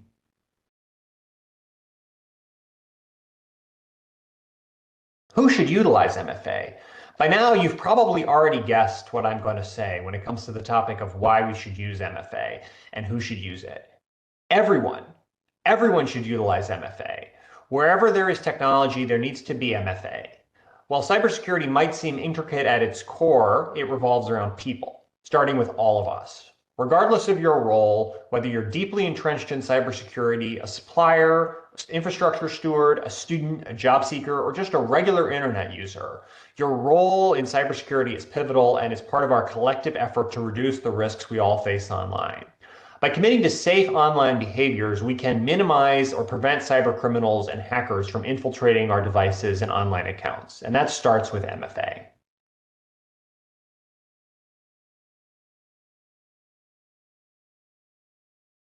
How? Well, start by looking at the security settings of your most used accounts. You may see options to enable MFA listed under two-factor authentication, multi-factor authentication, or two-step verification. There are many ways you may be asked to provide your second factor of authentication. One is a text message or an SMS or email. When you log into your account, you'll be asked to provide a code sent to you by text message or email. Of note, this is actually the weakest form of MFA, and you should really only use it if none of the other options are available, although it is very common, and it's still better than nothing. The second option that you sometimes see is an authenticator app. An authenticator app is an app that generates login codes on your phone. When prompted for the code, you open the app and read the number and type it into your website. These codes usually expire every 30 or 60 seconds. Another common mechanism is a push notification. Instead of a numeric code, the website or service pushes a request to your phone to ask you to let you in. You'll see a pop-up notification and you can confirm the login request or deny it if you were not initiating the authentication request. Sometimes this will show up in combination with a number that you have to type in. The final option that's growing increasingly common is FIDO, or Fast Identity Online. Sometimes you'll hear people talk about passkeys. It's considered the gold standard of multi-factor authentication. The FIDO protocol is built into all major browsers and phones and an increasing number of websites. In fact, just today, Google made an announcement expanding the use of FIDO authentication inside of their platform. It can use secure biometric authentication mechanisms like facial recognition, a fingerprint, or voice recognition, or a numeric code, and it's built on the foundation of strong cryptography. Sometimes it even uses a physical device, a key, essentially an encrypted version of a key to your house. More information on FIDO keys is available from the FIDO Alliance. Whichever form of MFA you use, you can know that you are taking a meaningful step to regain control over your personal accounts, sensitive systems, and confidential information to protect unauthorized access. Where should we enable MFA? Well, with MFA, we can protect our email, social media accounts, bank accounts, billing systems, remote access technology, gaming platforms, and really any digital account that has a password. Enabling MFA on your devices can even help to protect you if your passwords are compromised through phishing attacks or other means. Now that you know what it is, you'll see prompts for multi-factor authentication all over. Opt in to ensure that you are the person accessing your information. In this interconnected world, our personal and professional lives are intertwined with technology. With every login, every transaction, and every email sent, we expose ourselves to various risks. Cyber criminals lurk in the shadows, waiting to exploit any vulnerability they can find. It is our duty, both as individuals and organizations, to fortify our digital defenses through the power of multi-factor authentication. The concept of multi-factor authentication is simple yet powerful. It adds an extra layer of security by requiring users to present at least 2 or more factors to verify their identity. It combines something we know, like a password, something we have, like a smartphone, and something unique to us, like a fingerprint or facial recognition. By implementing this, we substantially reduce the chances of unauthorized access to our accounts. As Albert Einstein famously said, we cannot solve our problems with the same thinking we used when we created them. The same holds true of cybersecurity. We must adapt and embrace new methods to protect ourselves from evolving threats. Multi-factor authentication is one such innovation that has proven its effectiveness time and time again. MFA is now considered to be a cornerstone element of cyber hygiene. With what we see in the way of attacks these days, it's really no longer optional. MFA is an essential tool for helping prevent unauthorized access to your valuable assets and customer data. Let us remember the words of Steve Jobs, who said, "Stay hungry, stay foolish." In the realm of cybersecurity, we must remain hungry for knowledge, hungry for innovation, hungry for solutions to protect our digital existence. Let us not be foolish by clinging to outdated security methods. Instead, let us embrace MFA and urge technology companies to make MFA available as a default option. Join us at CISA on this journey of reinforcing our cybersecurity, one authentication at a time, so we can secure our world. Those are my final thoughts, but I would be happy to answer any questions you all may have. Back to you now, Jay. Wow, Grant. Thank you for all the information that you just covered. It was both incredibly informative and insightful. So yes, next I'd love to get your perspective on a few intriguing questions that we've received. So first, how has the rise of remote work and online services affected the adoption of multi-factor authentication? Yeah, so we've seen a significant growth in the adoption of multi-factor authentication. Some of that is driven by increased remote work and less reliance on like people being at the office inside of a certain specific network. But I think, frankly, a lot of that is also driven by the growth of the cybersecurity risks and threats that we face. The actors have, gotten very good at compromising systems that don't have MFA, frankly, and so that's a big part of it as well. So regarding multi-factor authentication, can MFA be used to prevent social engineering attacks, or are there other security measures needed? Yeah, so MFA can be used to prevent social engineering attacks. In fact, all forms of MFA will provide some protection against simple social engineering attacks. Mechanisms like the FIDO authentication or the passkeys are very resistant to social engineering phishing attacks, and that's why they're considered the gold standard of MFA. Very helpful, and I'm excited to hear more about FIDO as it continues to develop. Regarding MFA and the type of accounts, so are there certain types of data or accounts that require stronger multi-factor authentication than others? Yeah, so we would say, I think at this point, MFA should be enabled across the board for all users in all contexts. That's just the nature of the threat that we face right now. For some situations, for example, privileged accounts that administer, sensitive systems, or systems or applications that hold, high impact business data or personal data, stronger forms of MFA, like FIDO or like other mechanisms are likely appropriate. I would also say a lot of it depends on, the in the context of a person, like what kind of risks that person faces. Are they someone who, for example, maybe they're an activist, or maybe they have a sensitive job or something like that. That factors into it as well. But we would say, at this point across the board, just generally enabling MFA is a best practice for everyone, and there's some further nuances for some situations beyond that. Excellent. Thank you, Grant. Grant, we truly appreciate you taking the time to teach all of us about the importance of MFA today and how we can all take these meaningful steps to help secure our world. So now that you've heard a bit more about our national cybersecurity challenges and the work being done among government and private industry to keep everyone safe, I have a request of everyone on today's webinar.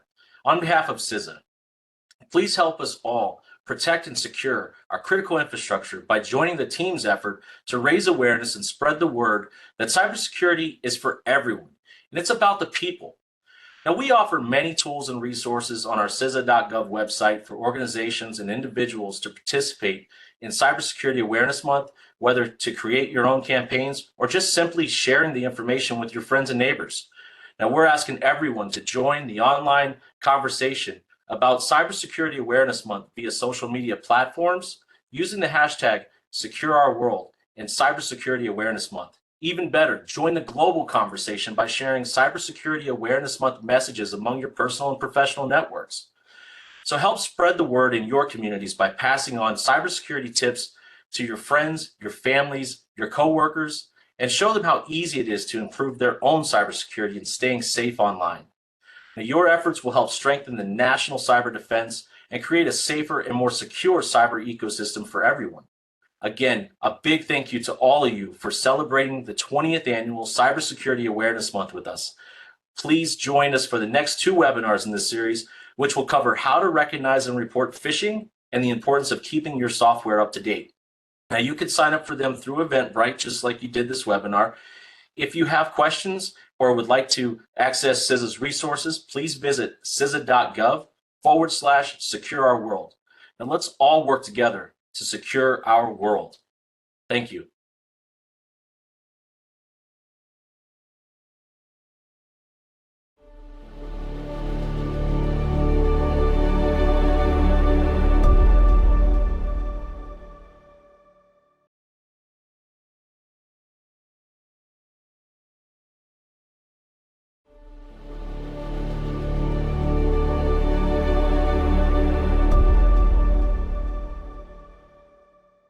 Hello, everybody. Thank you so much for joining the Cybersecurity Awareness Month webinar series. My name is Jay Covington. I'm the Section Chief for the Stakeholder Engagement Division's Awareness and Outreach Section at the Department of Homeland Security's Cyber Security and Infrastructure Security Agency, and I'll be your host. Let me give you a little background. October 2023 marks the 20th anniversary of CISA's Cybersecurity Awareness Month. Since 2004, the President and Congress have declared the month of October as Cybersecurity Awareness Month and dedicated that whole month for the public and private sectors to work together to raise awareness about the importance of cybersecurity. CISA and our partners, the National Cybersecurity Alliance, are once again partnering this year to expand cybersecurity awareness on a national and even global scale. We seek to educate individuals and organizations about potential cyber threats and encourage the adoption of best practices for digital and online safety. This year's overarching theme is Secure Our World. Now, this calls us to action to adopt improved and ongoing cyber hygiene. By committing to a safe set of online behaviors, we can easily minimize and prevent cyber criminals and hackers from infiltrating our devices and online accounts. The goal of this campaign is for all of us to implement 4 meaningful key behavior changes to secure our world. Now, those key behaviors are: 1, use strong passwords; 2, enable multi-factor authentication; 3, recognize and report phishing; And 4, update your software. Now, each week in October, we'll take a deeper dive into each of these 4 actions and understand why their implementation is so vital. Today, we'll be discussing the creation of strong passwords and debunking myths around password managers. So I want to introduce today's speaker. It is my pleasure to invite Chris Ramos, our subject matter expert on password and password managers. Now, Chris is a cybersecurity state coordinator, also referred to as a cybersecurity advisor. He's a member of the Integrated Operations Division out of Region 3. Region 3 personnel provide risk and risk mitigation advice, outreach, assessments, inspections, trainings, support, and much more to our partners in Delaware, the DC area, Maryland, Pennsylvania, Virginia, and West Virginia. Chris is a huge asset to CISA. I look forward to learning all about the things he's going to present today around passwords and password managers. Chris, I will hand it off to you.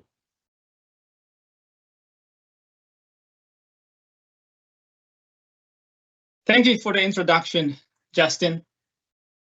As Justin stated, my name is Chris Ramos, and I will be speaking with you about creating strong passwords and debunking myths about password managers. Today, I will cover what makes a strong password, what is a password manager, why use a password manager, dispelling myths about password managers, and how to choose a password manager. As we celebrate CISA's 20th Cybersecurity Awareness Month, it is crucial to help everyone understand the significance of using strong passwords and a password manager and how it can safeguard our digital world. We will first discuss a fundamental aspect of online security, strong passwords.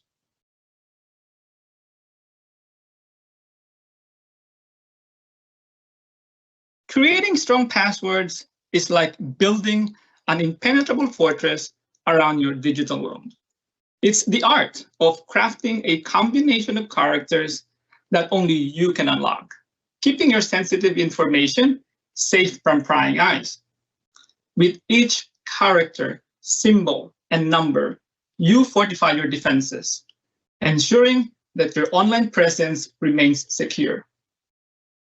Strong passwords are the first line of defense in the ever-evolving landscape of cybersecurity, and they empower you to navigate the digital realm with confidence and peace of mind. So, what makes a strong password? In this context, longer is stronger. Passwords with at least 16 characters are hardest to crack. If a website does not permit 16-character passwords, use the longest password or passphrase permissible. Make sure your password is hard to guess.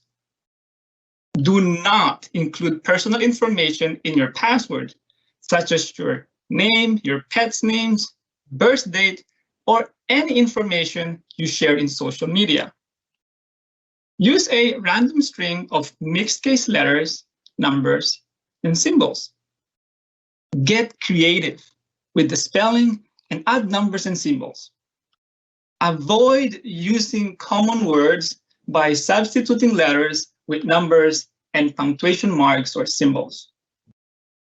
Use phonetic replacements such as PH instead of F. Make deliberate but obvious misspellings. Develop mnemonics to remember complex passwords. Lastly, remember to use a unique password for each account. Remembering long, unique passwords for every account in our lives is impossible. Rather than write them down or reuse weak passwords, use a password manager.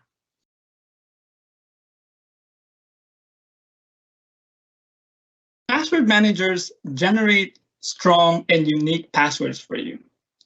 Store them all in one place and tell you when you have a weak, reused passwords or compromised passwords. Most password managers offer additional capabilities that enhance both convenience and security, such as storage of credit card and frequent flyer information. They can also automatically fill credentials into sites and apps using a secure browser plugin. You only need to remember one master password, the one for accessing the password manager itself. Encryption ensures that password managers never know what your passwords are, keeping your passwords safe from prying eyes, safe from cyber attacks. Many password managers today provide two-factor capability and are designed in a way that cloud password services are not able to access the vault, even if compromised. Here's a tip. Create a memorable long passphrase. Protect it from being stolen and never write your password down.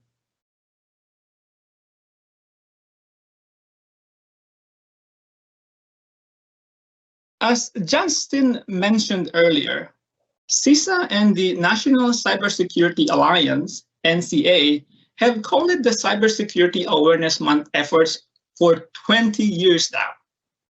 This successful collaboration has led to impactful information sharing, joint events, research, and coordinated actions to enhance cybersecurity. Research from our colleague NCA found that only 33% of individuals create unique passwords for all accounts, and only 18% of individuals have downloaded a password manager.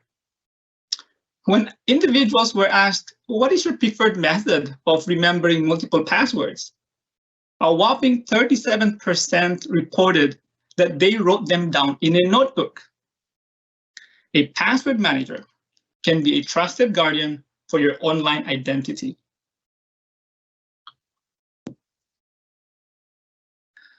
Contrary to common myths, these digital sentinels are not the risky tools they're sometimes portrayed to be. A password manager not only generates and stores complex, unique passwords for each of your accounts, but also stands as a shield against cyber attacks. Let's get into old myths about password managers. Myth number 1. Password managers are less secure than remembering passwords. Some people worry that by using a password manager, they are putting their eggs all in one basket. Thing is, password managers increase security by generating the strong, unique passwords for each account. Myth 2. I don't need a password manager. I can handle passwords myself. Well, some individuals think they can rely on memory for all their passwords. In the age of numerous online accounts, this is impractical and unsafe. Usually, they will end up reusing the same weak password for their online accounts. Myth 3. All password managers are the same. There is a misconception that all password managers offer the same level of security and features. However, different password managers have varying capabilities and security standards. Now, password managers are your allies, not enemies in the world of cybersecurity. With a password manager by your side, you can confidently navigate the digital landscape and leave behind a world of forgotten passwords and embrace a world of enhanced security. Starting with number 1, strong, unique passwords. This makes it extremely difficult for cyber criminals to guess or crack your passwords. Number 2, ease of use. They simplify the process of managing multiple passwords. You only have to remember one strong master password to access all your credentials. Number 3, enhanced security. Password managers use encryption to protect your passwords. They also alert you of security breaches and prompt you to change reused, weak, or compromised passwords. Number 4, protection against phishing. Many password managers can recognize legitimate websites and autofill login credentials only on these sites, reducing the risk of falling victim to phishing attacks. Number 5, cross-platform access. You can access your passwords from various devices and platforms, ensuring you have your credentials wherever you need them. Number 6, organizational features. Some password managers are designed for teams and businesses, allowing secure sharing of passwords among team members. Password managers not only make your digital world more secure, but also more convenient. We must also remember that a password manager is an addition to our security measures. It's not a replacement for other key behaviors, which you will hear more about later this month. With so many options available, how do you choose the right password manager? It is essential to choose a reputable and reliable password manager, one that undergoes rigorous security audits and employs strong encryption protocols. Remember these key things on your search. It generates strong passwords. Consider features like cross-platform support browser extensions. Look for strong encryption and a reputable company with a track record of security. Check user reviews and recommendations from cybersecurity experts. Avoid password managers that allow recovery of the master password. Any compromise of the master password through account recovery tools can compromise the entire password vault. So, let us be diligent in creating strong passwords. Embrace password managers, learn from past experiences, and fortify our digital identities.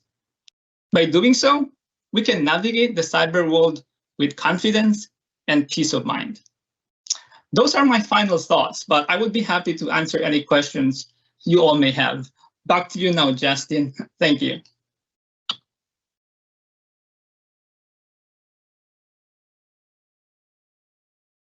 Chris, all the information you just provided was both informative and insightful. Next, I'd love to get your perspective on a few intriguing questions that we've received from our audience here today. So first question, what are some of the best practices around password expirations when used along with MFA? Does short expiration times carry any risk, mitigating control? Thanks for that, Justin. Very good question. First, you need to enable multi-factor authentication. If you haven't done so yet, do it now, or maybe after the webinar. You are probably familiar with the common company policy on password expirations, which tend to be between 60 and 90 days. The National Institute of Standards and Technology, NIST, recommends resetting passwords only when necessary. Why? Because users tend to choose weaker passwords when they know they will have to change them in the near future. When passwords expire, they often select a password that is similar to their old password by making minor changes, such as increasing a number in the password or changing the date. Periodic password resets have become counterproductive. And this practice provides a false sense of security if any of those previous passwords have been compromised. The focus should be on enabling multi-factor authentication, creating strong passwords, and using a unique password on each account. I hope that answered the question, Justin. Yes, Chris, it really did. I think the one continuous theme here is complex and strong passwords as well as multi-factor authentication. So I want to ask you this second question. Password managers create a single point of failure and are a highly attractive target for threat actors. What pros outweigh these cons? We covered the benefits of password managers in this webinar, such as complex password generation, right? Ease to access accounts. It works across multiple devices, and you only need to remember one master password. On the other hand, what if bad actors get hold of your master password? What if they compromise the cloud service that holds your password vault? Well, what's the alternative? Try to remember hundreds of passwords, or go back to writing passwords on your notebook, just like the 30% of individuals who were covered in the survey, or perhaps reuse the same password in all accounts, which, in a way is equal to having hundreds of points of failure. For the two cons, there are safeguards in place. First, make sure you enable multi-factor authentication on the password manager.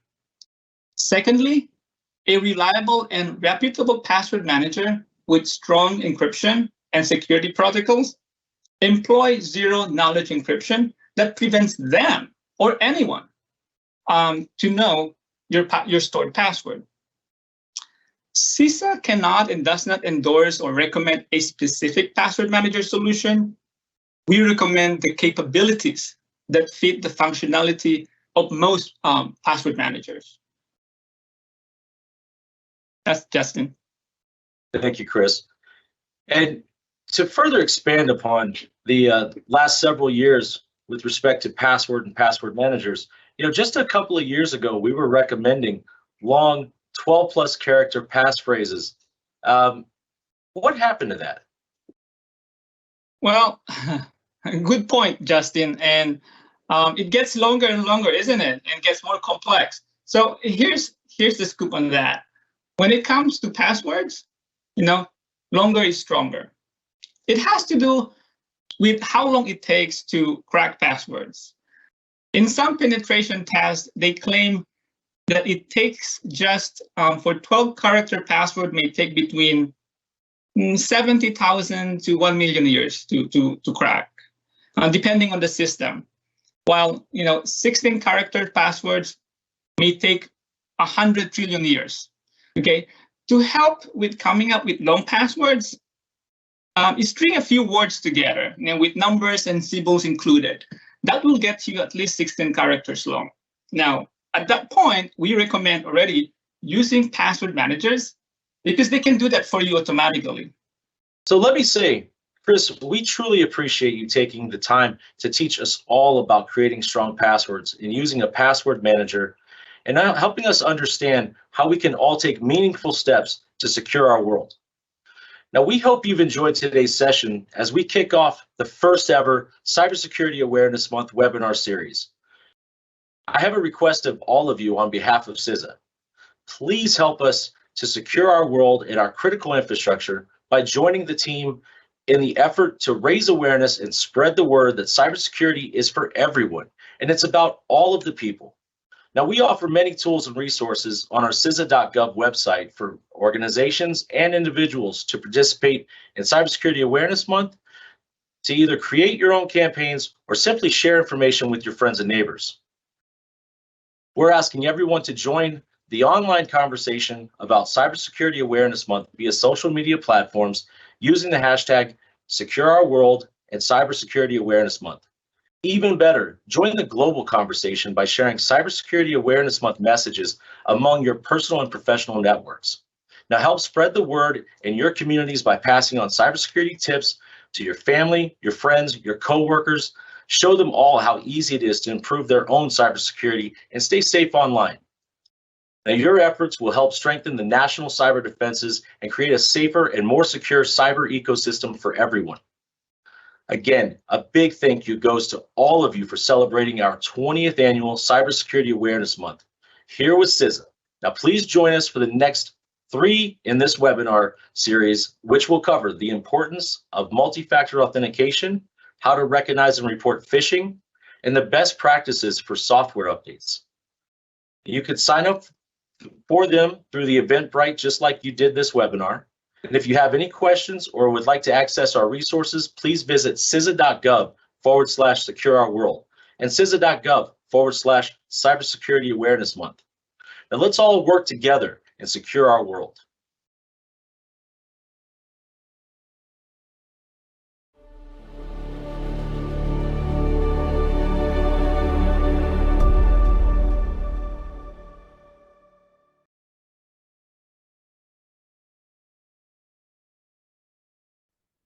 Hi, everyone, and welcome to the North Star Small Business Data Protection Top 10 Action Items that you can do for your small business to help protect yourself from all of those lovely attackers that want your information. I'm Jake Blackston. I'm the Delaware SBDC Digital Solutions Manager here. And I'm Earl Gregridge. I'm with the South Carolina Small Business Development Center. Jake and I are co-chairs of the ASBDC National Task Force on Cybersecurity for Small Business. So let's get started today with talking a little bit about employee training. This is one of the things we think is extremely important to keep small businesses out of harm's way when it comes to cybersecurity. Cybersecurity best practices, these things that we've identified within a company maybe that are working well, maybe even outside of your company you found some things that have worked well to help mitigate risk, and you want to share those across the company. Phishing emails. Several phishing tools available out there. I know Jake and I both have resources that we can link our small business clients to that can do some testing. And there's a free tool out there, I think, Jake, isn't it, with Google that does that? Yes, Google offers a free tool. It's not super complex, but it's enough to at least train you on some basic cyber hygiene on phishing. Right. And that's exactly what we're trying to do here is, you know, if someone knows nothing, they are definitely weak, extremely weak link in this chain. But if we can at least get some of the basics in front of them, that would be great. So also having some reporting procedures and what happens if something crazy goes on with your system, right? What am I supposed to do next? We need to train people on what they're supposed to do in the event that they think they're being hacked or they have been hacked. And suspicious download avoidance. You know, how do they know what to avoid if they don't know what a suspicious download is? So some training on that would be well advised to what to look for when they receive something that maybe they shouldn't be clicking on. And digital conduct policies. So this goes beyond just the email box, right? This goes into how do they conduct themselves on social media? What do they post? Some of the content that they'll put out there online. So definitely getting that employee trained is one of the top things on our list. Yes. What do we got next, Jake? Next is password manager. So we get this often. Password management, what can I do to protect my passwords and what can I do to help manage all my passwords? So you as a small business need to introduce a strong password policy. So we have preached over and over again in the years past to have unique username and passwords to all of your accounts. In today's age, we can't really have unique usernames anymore. It's usually all based off of our emails, which means we only have one line of defense when it comes to passwords. So we have to have unique passwords when we all have the same username, which is usually our business emails or whatever it might be for your small business. Keep those passwords complex. There are studies done now with the introduction of AI and the introduction of supercomputers and computers being more readily available and cheaper and faster, that 8 characters or less passcodes can be hacked relatively easily now, within days, if not hours.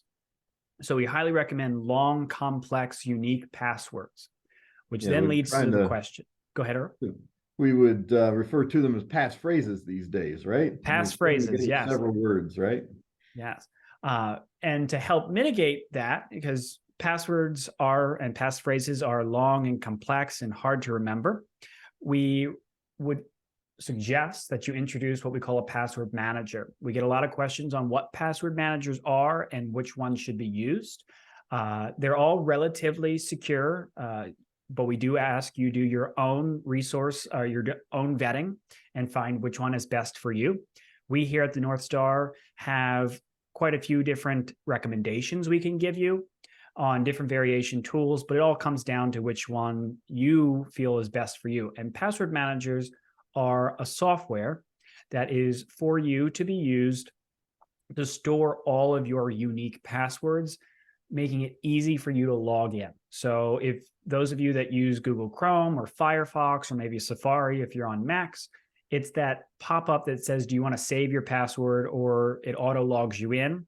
Those are browser-based password managers. There's also software-based, which are Keeper, 1Password, Password Boss. There's dozens of them out there. They all do something slightly unique, but it allows you as an organization, as a small business, to store all of these unique passwords and all of these unique usernames into a very secure vault that allows you to auto log in every time you want to log in without you having to know the password.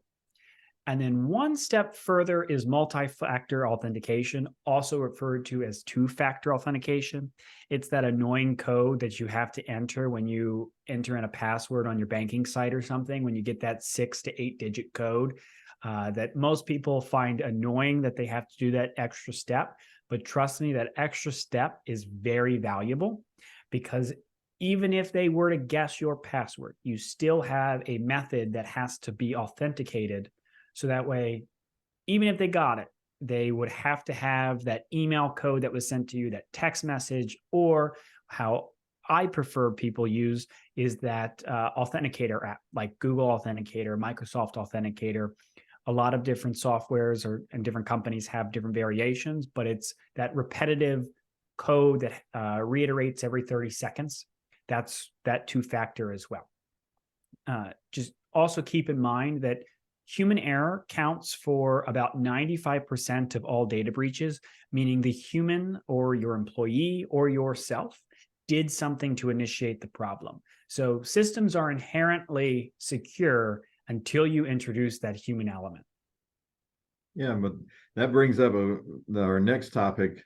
They're only secure if you keep them secure, right? You gotta, from time to time, make updates. I mean, if you've got a cell phone or any device in your life, you know that it's constantly getting updates, and you have to approve those or try to stay up on those. So our next item here is software updates and patches. You know, all software should be kept up to date. And I will even throw in there, as you're going through and figuring out what software needs to be updated and how to get that done, you also need to be considering, do I even need this software? There may be some outdated software you're not using any longer, especially on phones. We load these apps to do these fancy things, and then 2 months later, we don't even need it anymore. So situations like that, remove those old outdated software packages or old apps, because you're just you're probably not keeping that up, and that's giving hackers a backdoor to the systems, as that last bullet there says. Cyber attacks exploit known vulnerabilities. Hackers keep a list of what's going on out there and what updates have gone out, so that they can find those folks who have not updated their systems, their operating systems, or antivirus and so on, so that they can use that as a doorway into these networks. What do we got next, Jake? Next is network security. But before we move on to network security, I just wanted to point out that if you are running Windows 7 or Windows XP, you are no longer getting security updates. So that means that it's time to upgrade that operating system completely to either Windows 8 or Windows 10. And same goes for Macs. Mac only supports the latest 6 operating systems. So if your system is one of those older systems that isn't getting getting the new operating system, it is a good assumption to assume that you no longer are going to get updates to your security, and you want to move on. And it's not just operating systems, like Earl said, it's antivirus, all of those fancy apps that we have. So network security. This one goes a little bit more in depth to your actual security system and what you're doing online. This is where I tend to lose some people, mainly because it is a little bit more technical, but I'm going to try my best to make sure that we keep it in terms that most people can understand. So firewalls are important to have, mainly because they are that first line of defense between you and the outside world. So having a firewall built into your systems is important. Now, most computers today have some form of firewalls that are natively built into the operating system. So Windows Defender has a version, as well as for Mac, they have an additional version called Firebolt, but that is more of an encryption side, which actually will go ahead and transition to encryption. So we highly recommend that you encrypt all of your data that is sensitive, that is PII, personal identification information. That data needs to be basically unusable to anyone without authorization.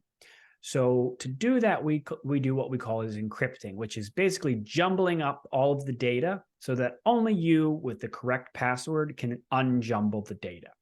And so encryption is done natively on iPhones. Androids have at least, I believe they've gone to the sense now they're encrypted by default as well, but it used to be you had to go on and turn that feature on. Windows machines, encryption can be done with a software called BitLocker, which is actually native to the operating system, and then Firebolt, which is Mac's version of that encryption. You want everything to be encrypted that has that sensitive data. And then I would go as far as if you're using third-party vendors or you're using cloud storage, most Google and OneDrive are already natively encrypted. So when you store files, they are encrypted from the outside. However, if it's super sensitive, we do recommend a third-party software to encrypt that file before you even put it to a cloud software. Data encryption gets a little hairy here and there, so it really depends on what level you're trying to get and how sensitive your data is. HIPAA compliance is very important here, as well as certain PII.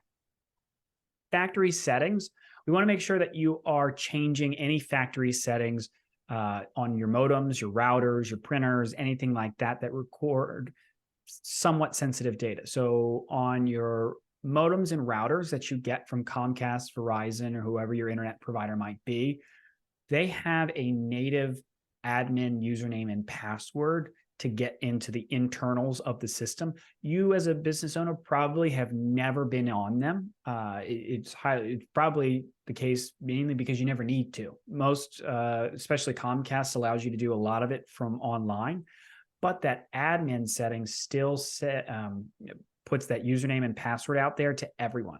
So you can Google right now, admin username and password to Comcast router, and it will instinctively give you what is native, what is the default admin password.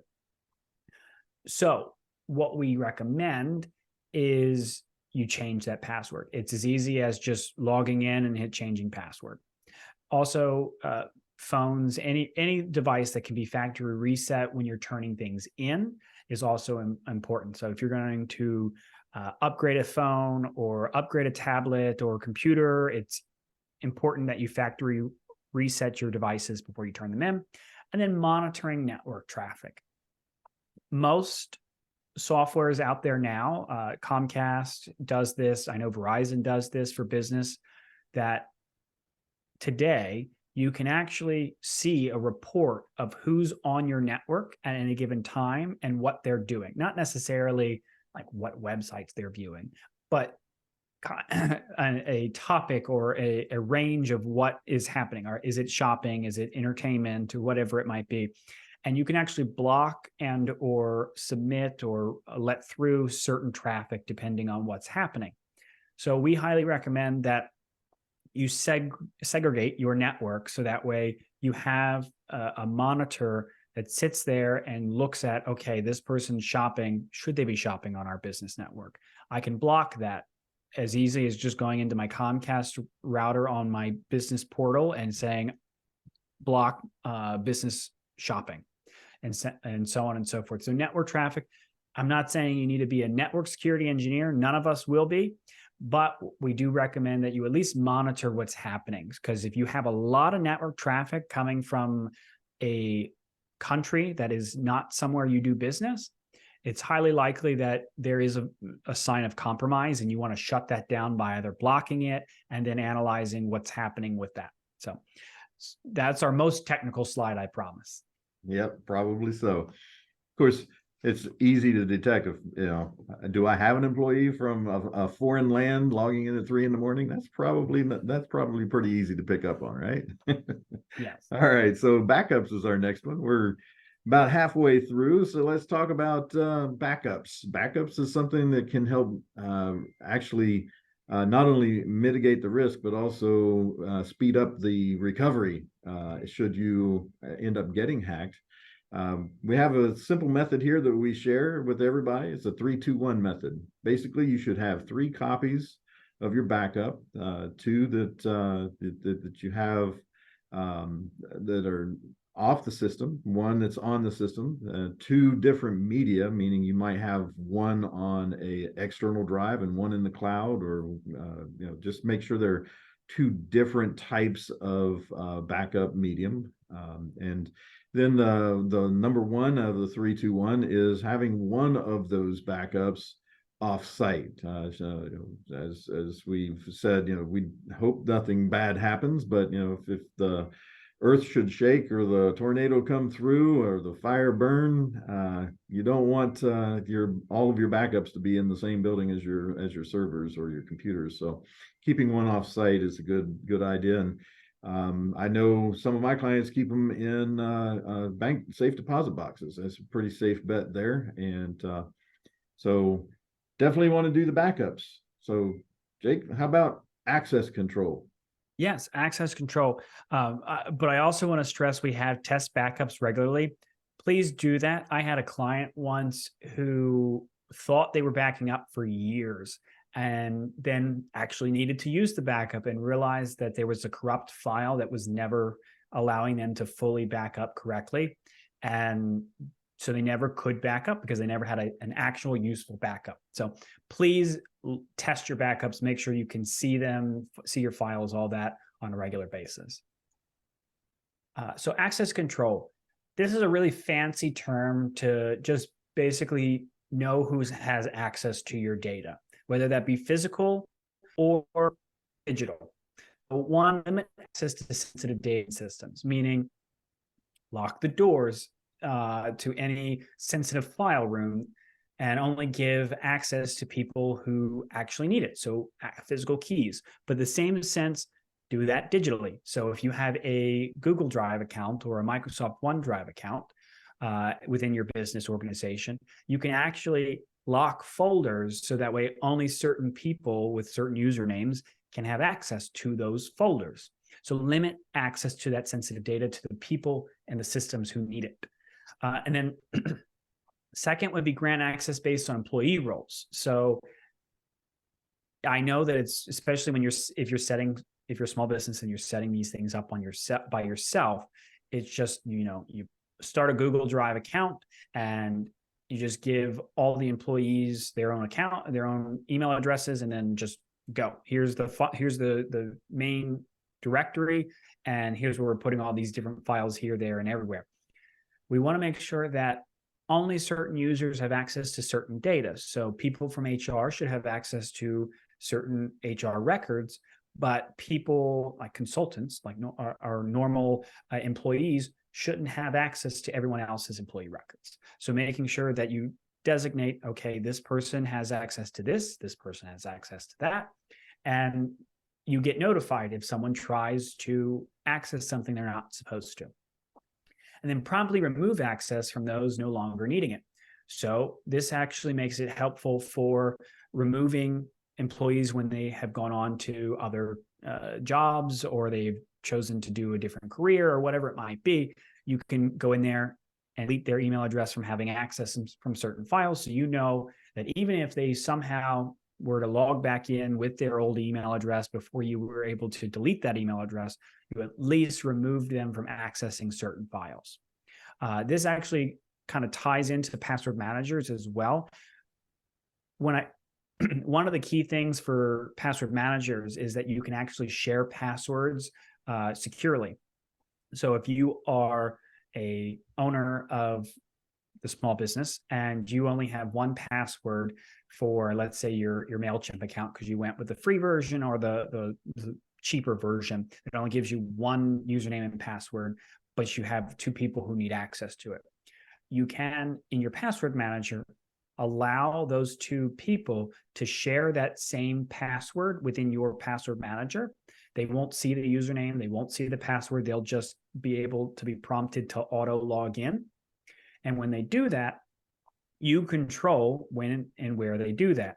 And also, in addition, if they were to leave the organization, you can then remove access to that password so they no longer have access. So you don't have to go and change the password and username every time someone leaves or is onboarded.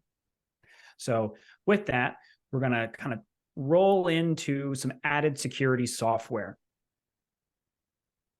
Yeah, while Jake's setting that up, I want to just mention that it's also good to have policies in place for many of these things that we're talking about today.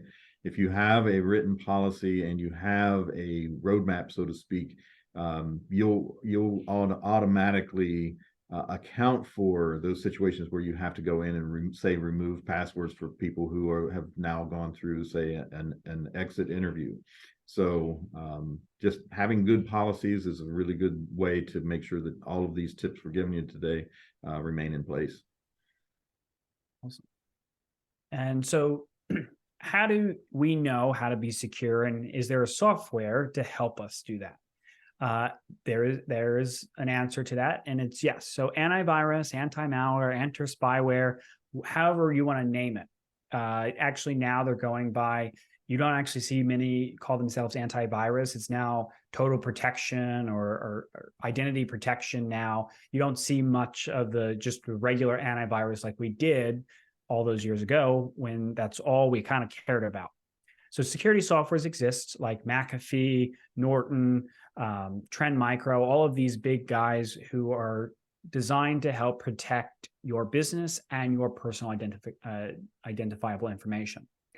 The other thing is all devices and systems need to have virus protection, anti-malware, or total protection. That is included with mobile devices. So smartphones need it, tablets need it, computers need it, and yes, Macs need it. It is a common question I get is, I have a Mac, I'm more secure, I don't need anything. That's not the case anymore. AI has made it extremely easy for people to, without any prior knowledge on coding, code viruses to attack known vulnerabilities. So it doesn't take a rocket science to attack both a Windows and a Mac. So that is why we recommend an antivirus on all devices. Verizon has a version for mobile devices that is free for Verizon users. I believe Comcast does as well, or I'm sorry. I believe AT&T does as well. I know T-Mobile does. So look at your mobile carrier and see if they have at least a free version for that. Detect and remove threats. So your antivirus, your anti-malware is only as good as it is updated. So as Earl mentioned earlier, it needs to be, all your software needs to be updated. Well, antivirus works off of updates. The whole purpose of antivirus is to scan your system for known vulnerabilities. If it does not know it exists, it cannot tell you that it's on your system. So without those updates, you cannot protect yourself. So basically, you need to constantly detect and remove threats. Your antivirus will do that automatically, hopefully, if you set it up correctly. And in addition to that is a virtual private network, also known as a VPN. We highly recommend that if you have to connect to a public network, So basically a network in a coffee shop or a conference center or an airport or a home improvement store. If you have to connect to one of those and they have no password, and you know that a lot of people connect to it, we highly recommend you turn on a virtual private network. iPhones have this built in. Androids, I believe, have this built in now where you can turn these on. Sometimes they are paid subscriptions. There are third-party versions. There are integrated versions. There's a whole bunch of them. But in essence, what a virtual private network does is masks your identity to the rest of the world, so that way you can securely navigate to your banking websites, your financial institutions, wherever you're going, in a secure manner, so no one can actually look at the traffic that's on that actual network router or public Wi-Fi. One caveat is not all VPNs are created equal. Not all of them are designed to actually encrypt the traffic, which is that whole mixing up your data so no one can read it but you. Some of the VPNs are only designed to mask your data, which means basically it looks like you're coming from one place that you're not. So when you're looking at VPNs and looking to see which one is the best for you, you need to understand what is the best for your business. Do you only need to have it look as if you're coming from one place so that way people just don't know who you are? Or do you actually need to protect the data that's in transit? And 9 times out of 10, you'll want to protect the data that's in transit. So encryption is the route that you would take. So with that, we're going to kind of transition to email security, which is an additional layer of all of those pesky emails that we get on a daily basis. I know that I get hundreds a day, some of them legitimate, some of them not.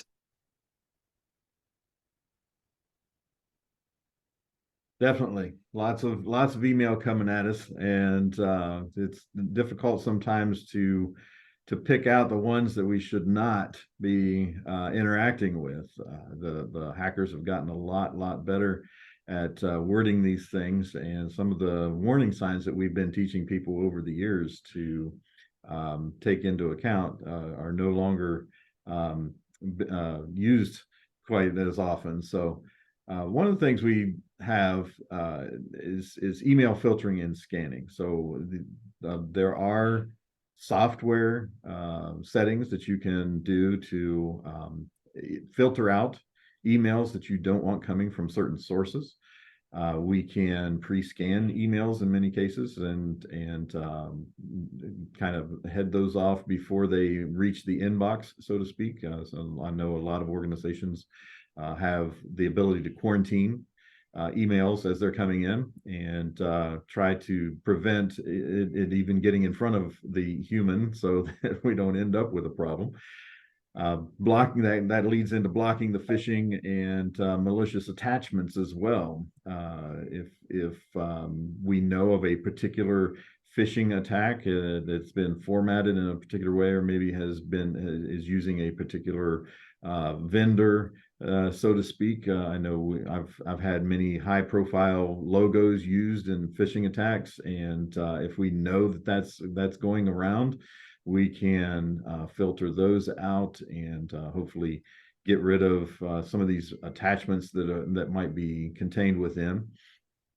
And of course, that goes back to what I was talking about earlier, training employees on what to look like. Should something make it through the filter or the scanning that we have in place, it's very possible that the operator at the keyboard is our last chance to stop this. So making sure that employees know what to look for, things like making sure that the email address that it's coming from is indeed the correct email address. That people get very creative with that. It's hard to pick it out sometimes. Looking for certain things within the email. Sometimes broken English is a good misspellings, poor grammar, those kinds of things. So like I say, though, they're getting much better with that. So it's harder to pick those out. But training employees on some of the common things to watch for is a good thing. And then you simply could say, hey, look, if you don't know where this email is coming from and it has an attachment, you just simply delete it. If this is something extremely important, the person who's coming to you with that information is going to come at you again, or you will be expecting it. So if you're getting an email and it has an attachment on it, you're not quite sure where it came from, no matter how enticing it may look, that's probably one you don't want to click on. You want to pass on that one. Just hit the delete key.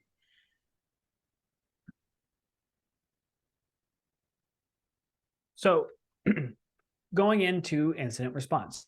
So let's assume that doing all these protect measures to help make sure that you will not have a data breach. The fact that you will never have a data breach is probably not going to happen. Everyone is going to be breached in some instance at some time. If you ever had a Yahoo email at any point, you were a victim of data breach, mainly because Yahoo, all of their emails at one time were breached. So with that being said, incident response plan needs to be put into place. So you need to have basically a plan of action when that occurs. That comes from making sure you know what your data breach laws are in your state. Every state has one, and if you don't have one, it is definitely going to be coming down the pipeline. I know, Earl, you said your data breach law is relatively vague when it comes to how to protect yourself. Ours here in Delaware is vague in the essence of what you do when a data breach happens, but very detailed on to determine if you had one. So also making sure you outline how you respond to those cybersecurity incidents.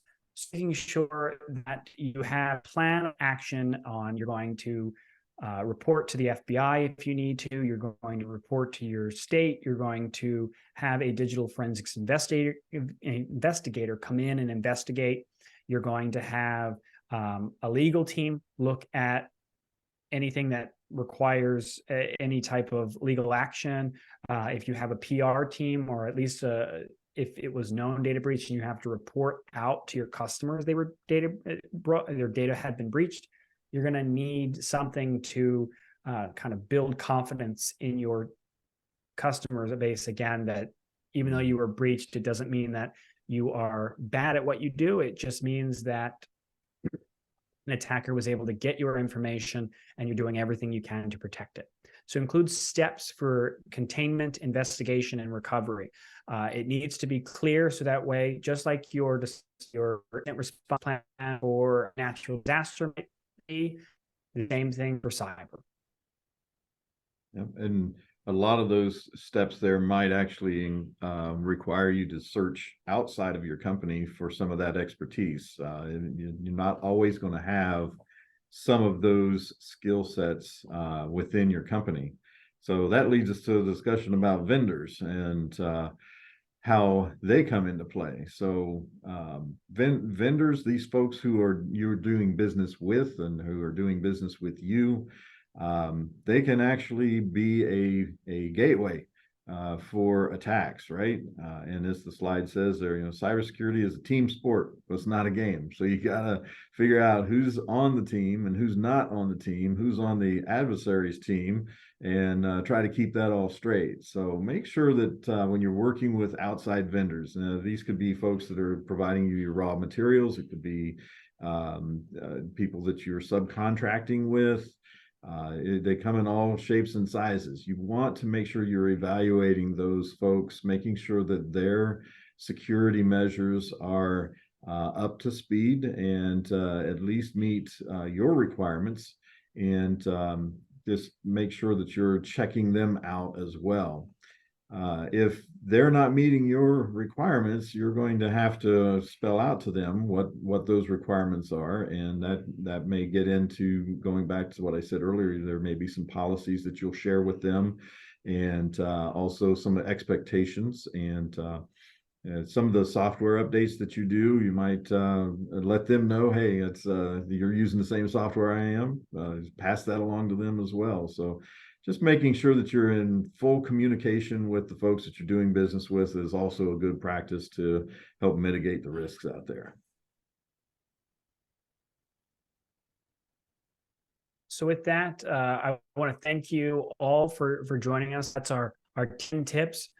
So Earl, you want to tell us about the resources that are available to people? Sure.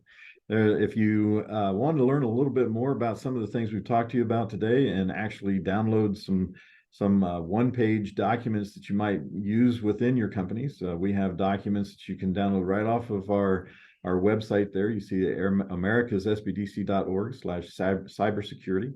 There are one-pagers on a multitude of topics. We've mentioned a lot of different resources today. That we have a resource sheet out there that will give you some software packages and also have a guide on how you might keep yourself safe from ransomware and those types of things. So check that out if you want to learn a little bit more about what we talked about today. Awesome. Well, thank you, everyone. Again, I'm Jake Blackston from Delaware. And I'm Earl Gregors from South Carolina. Have a great day. Thanks, everyone.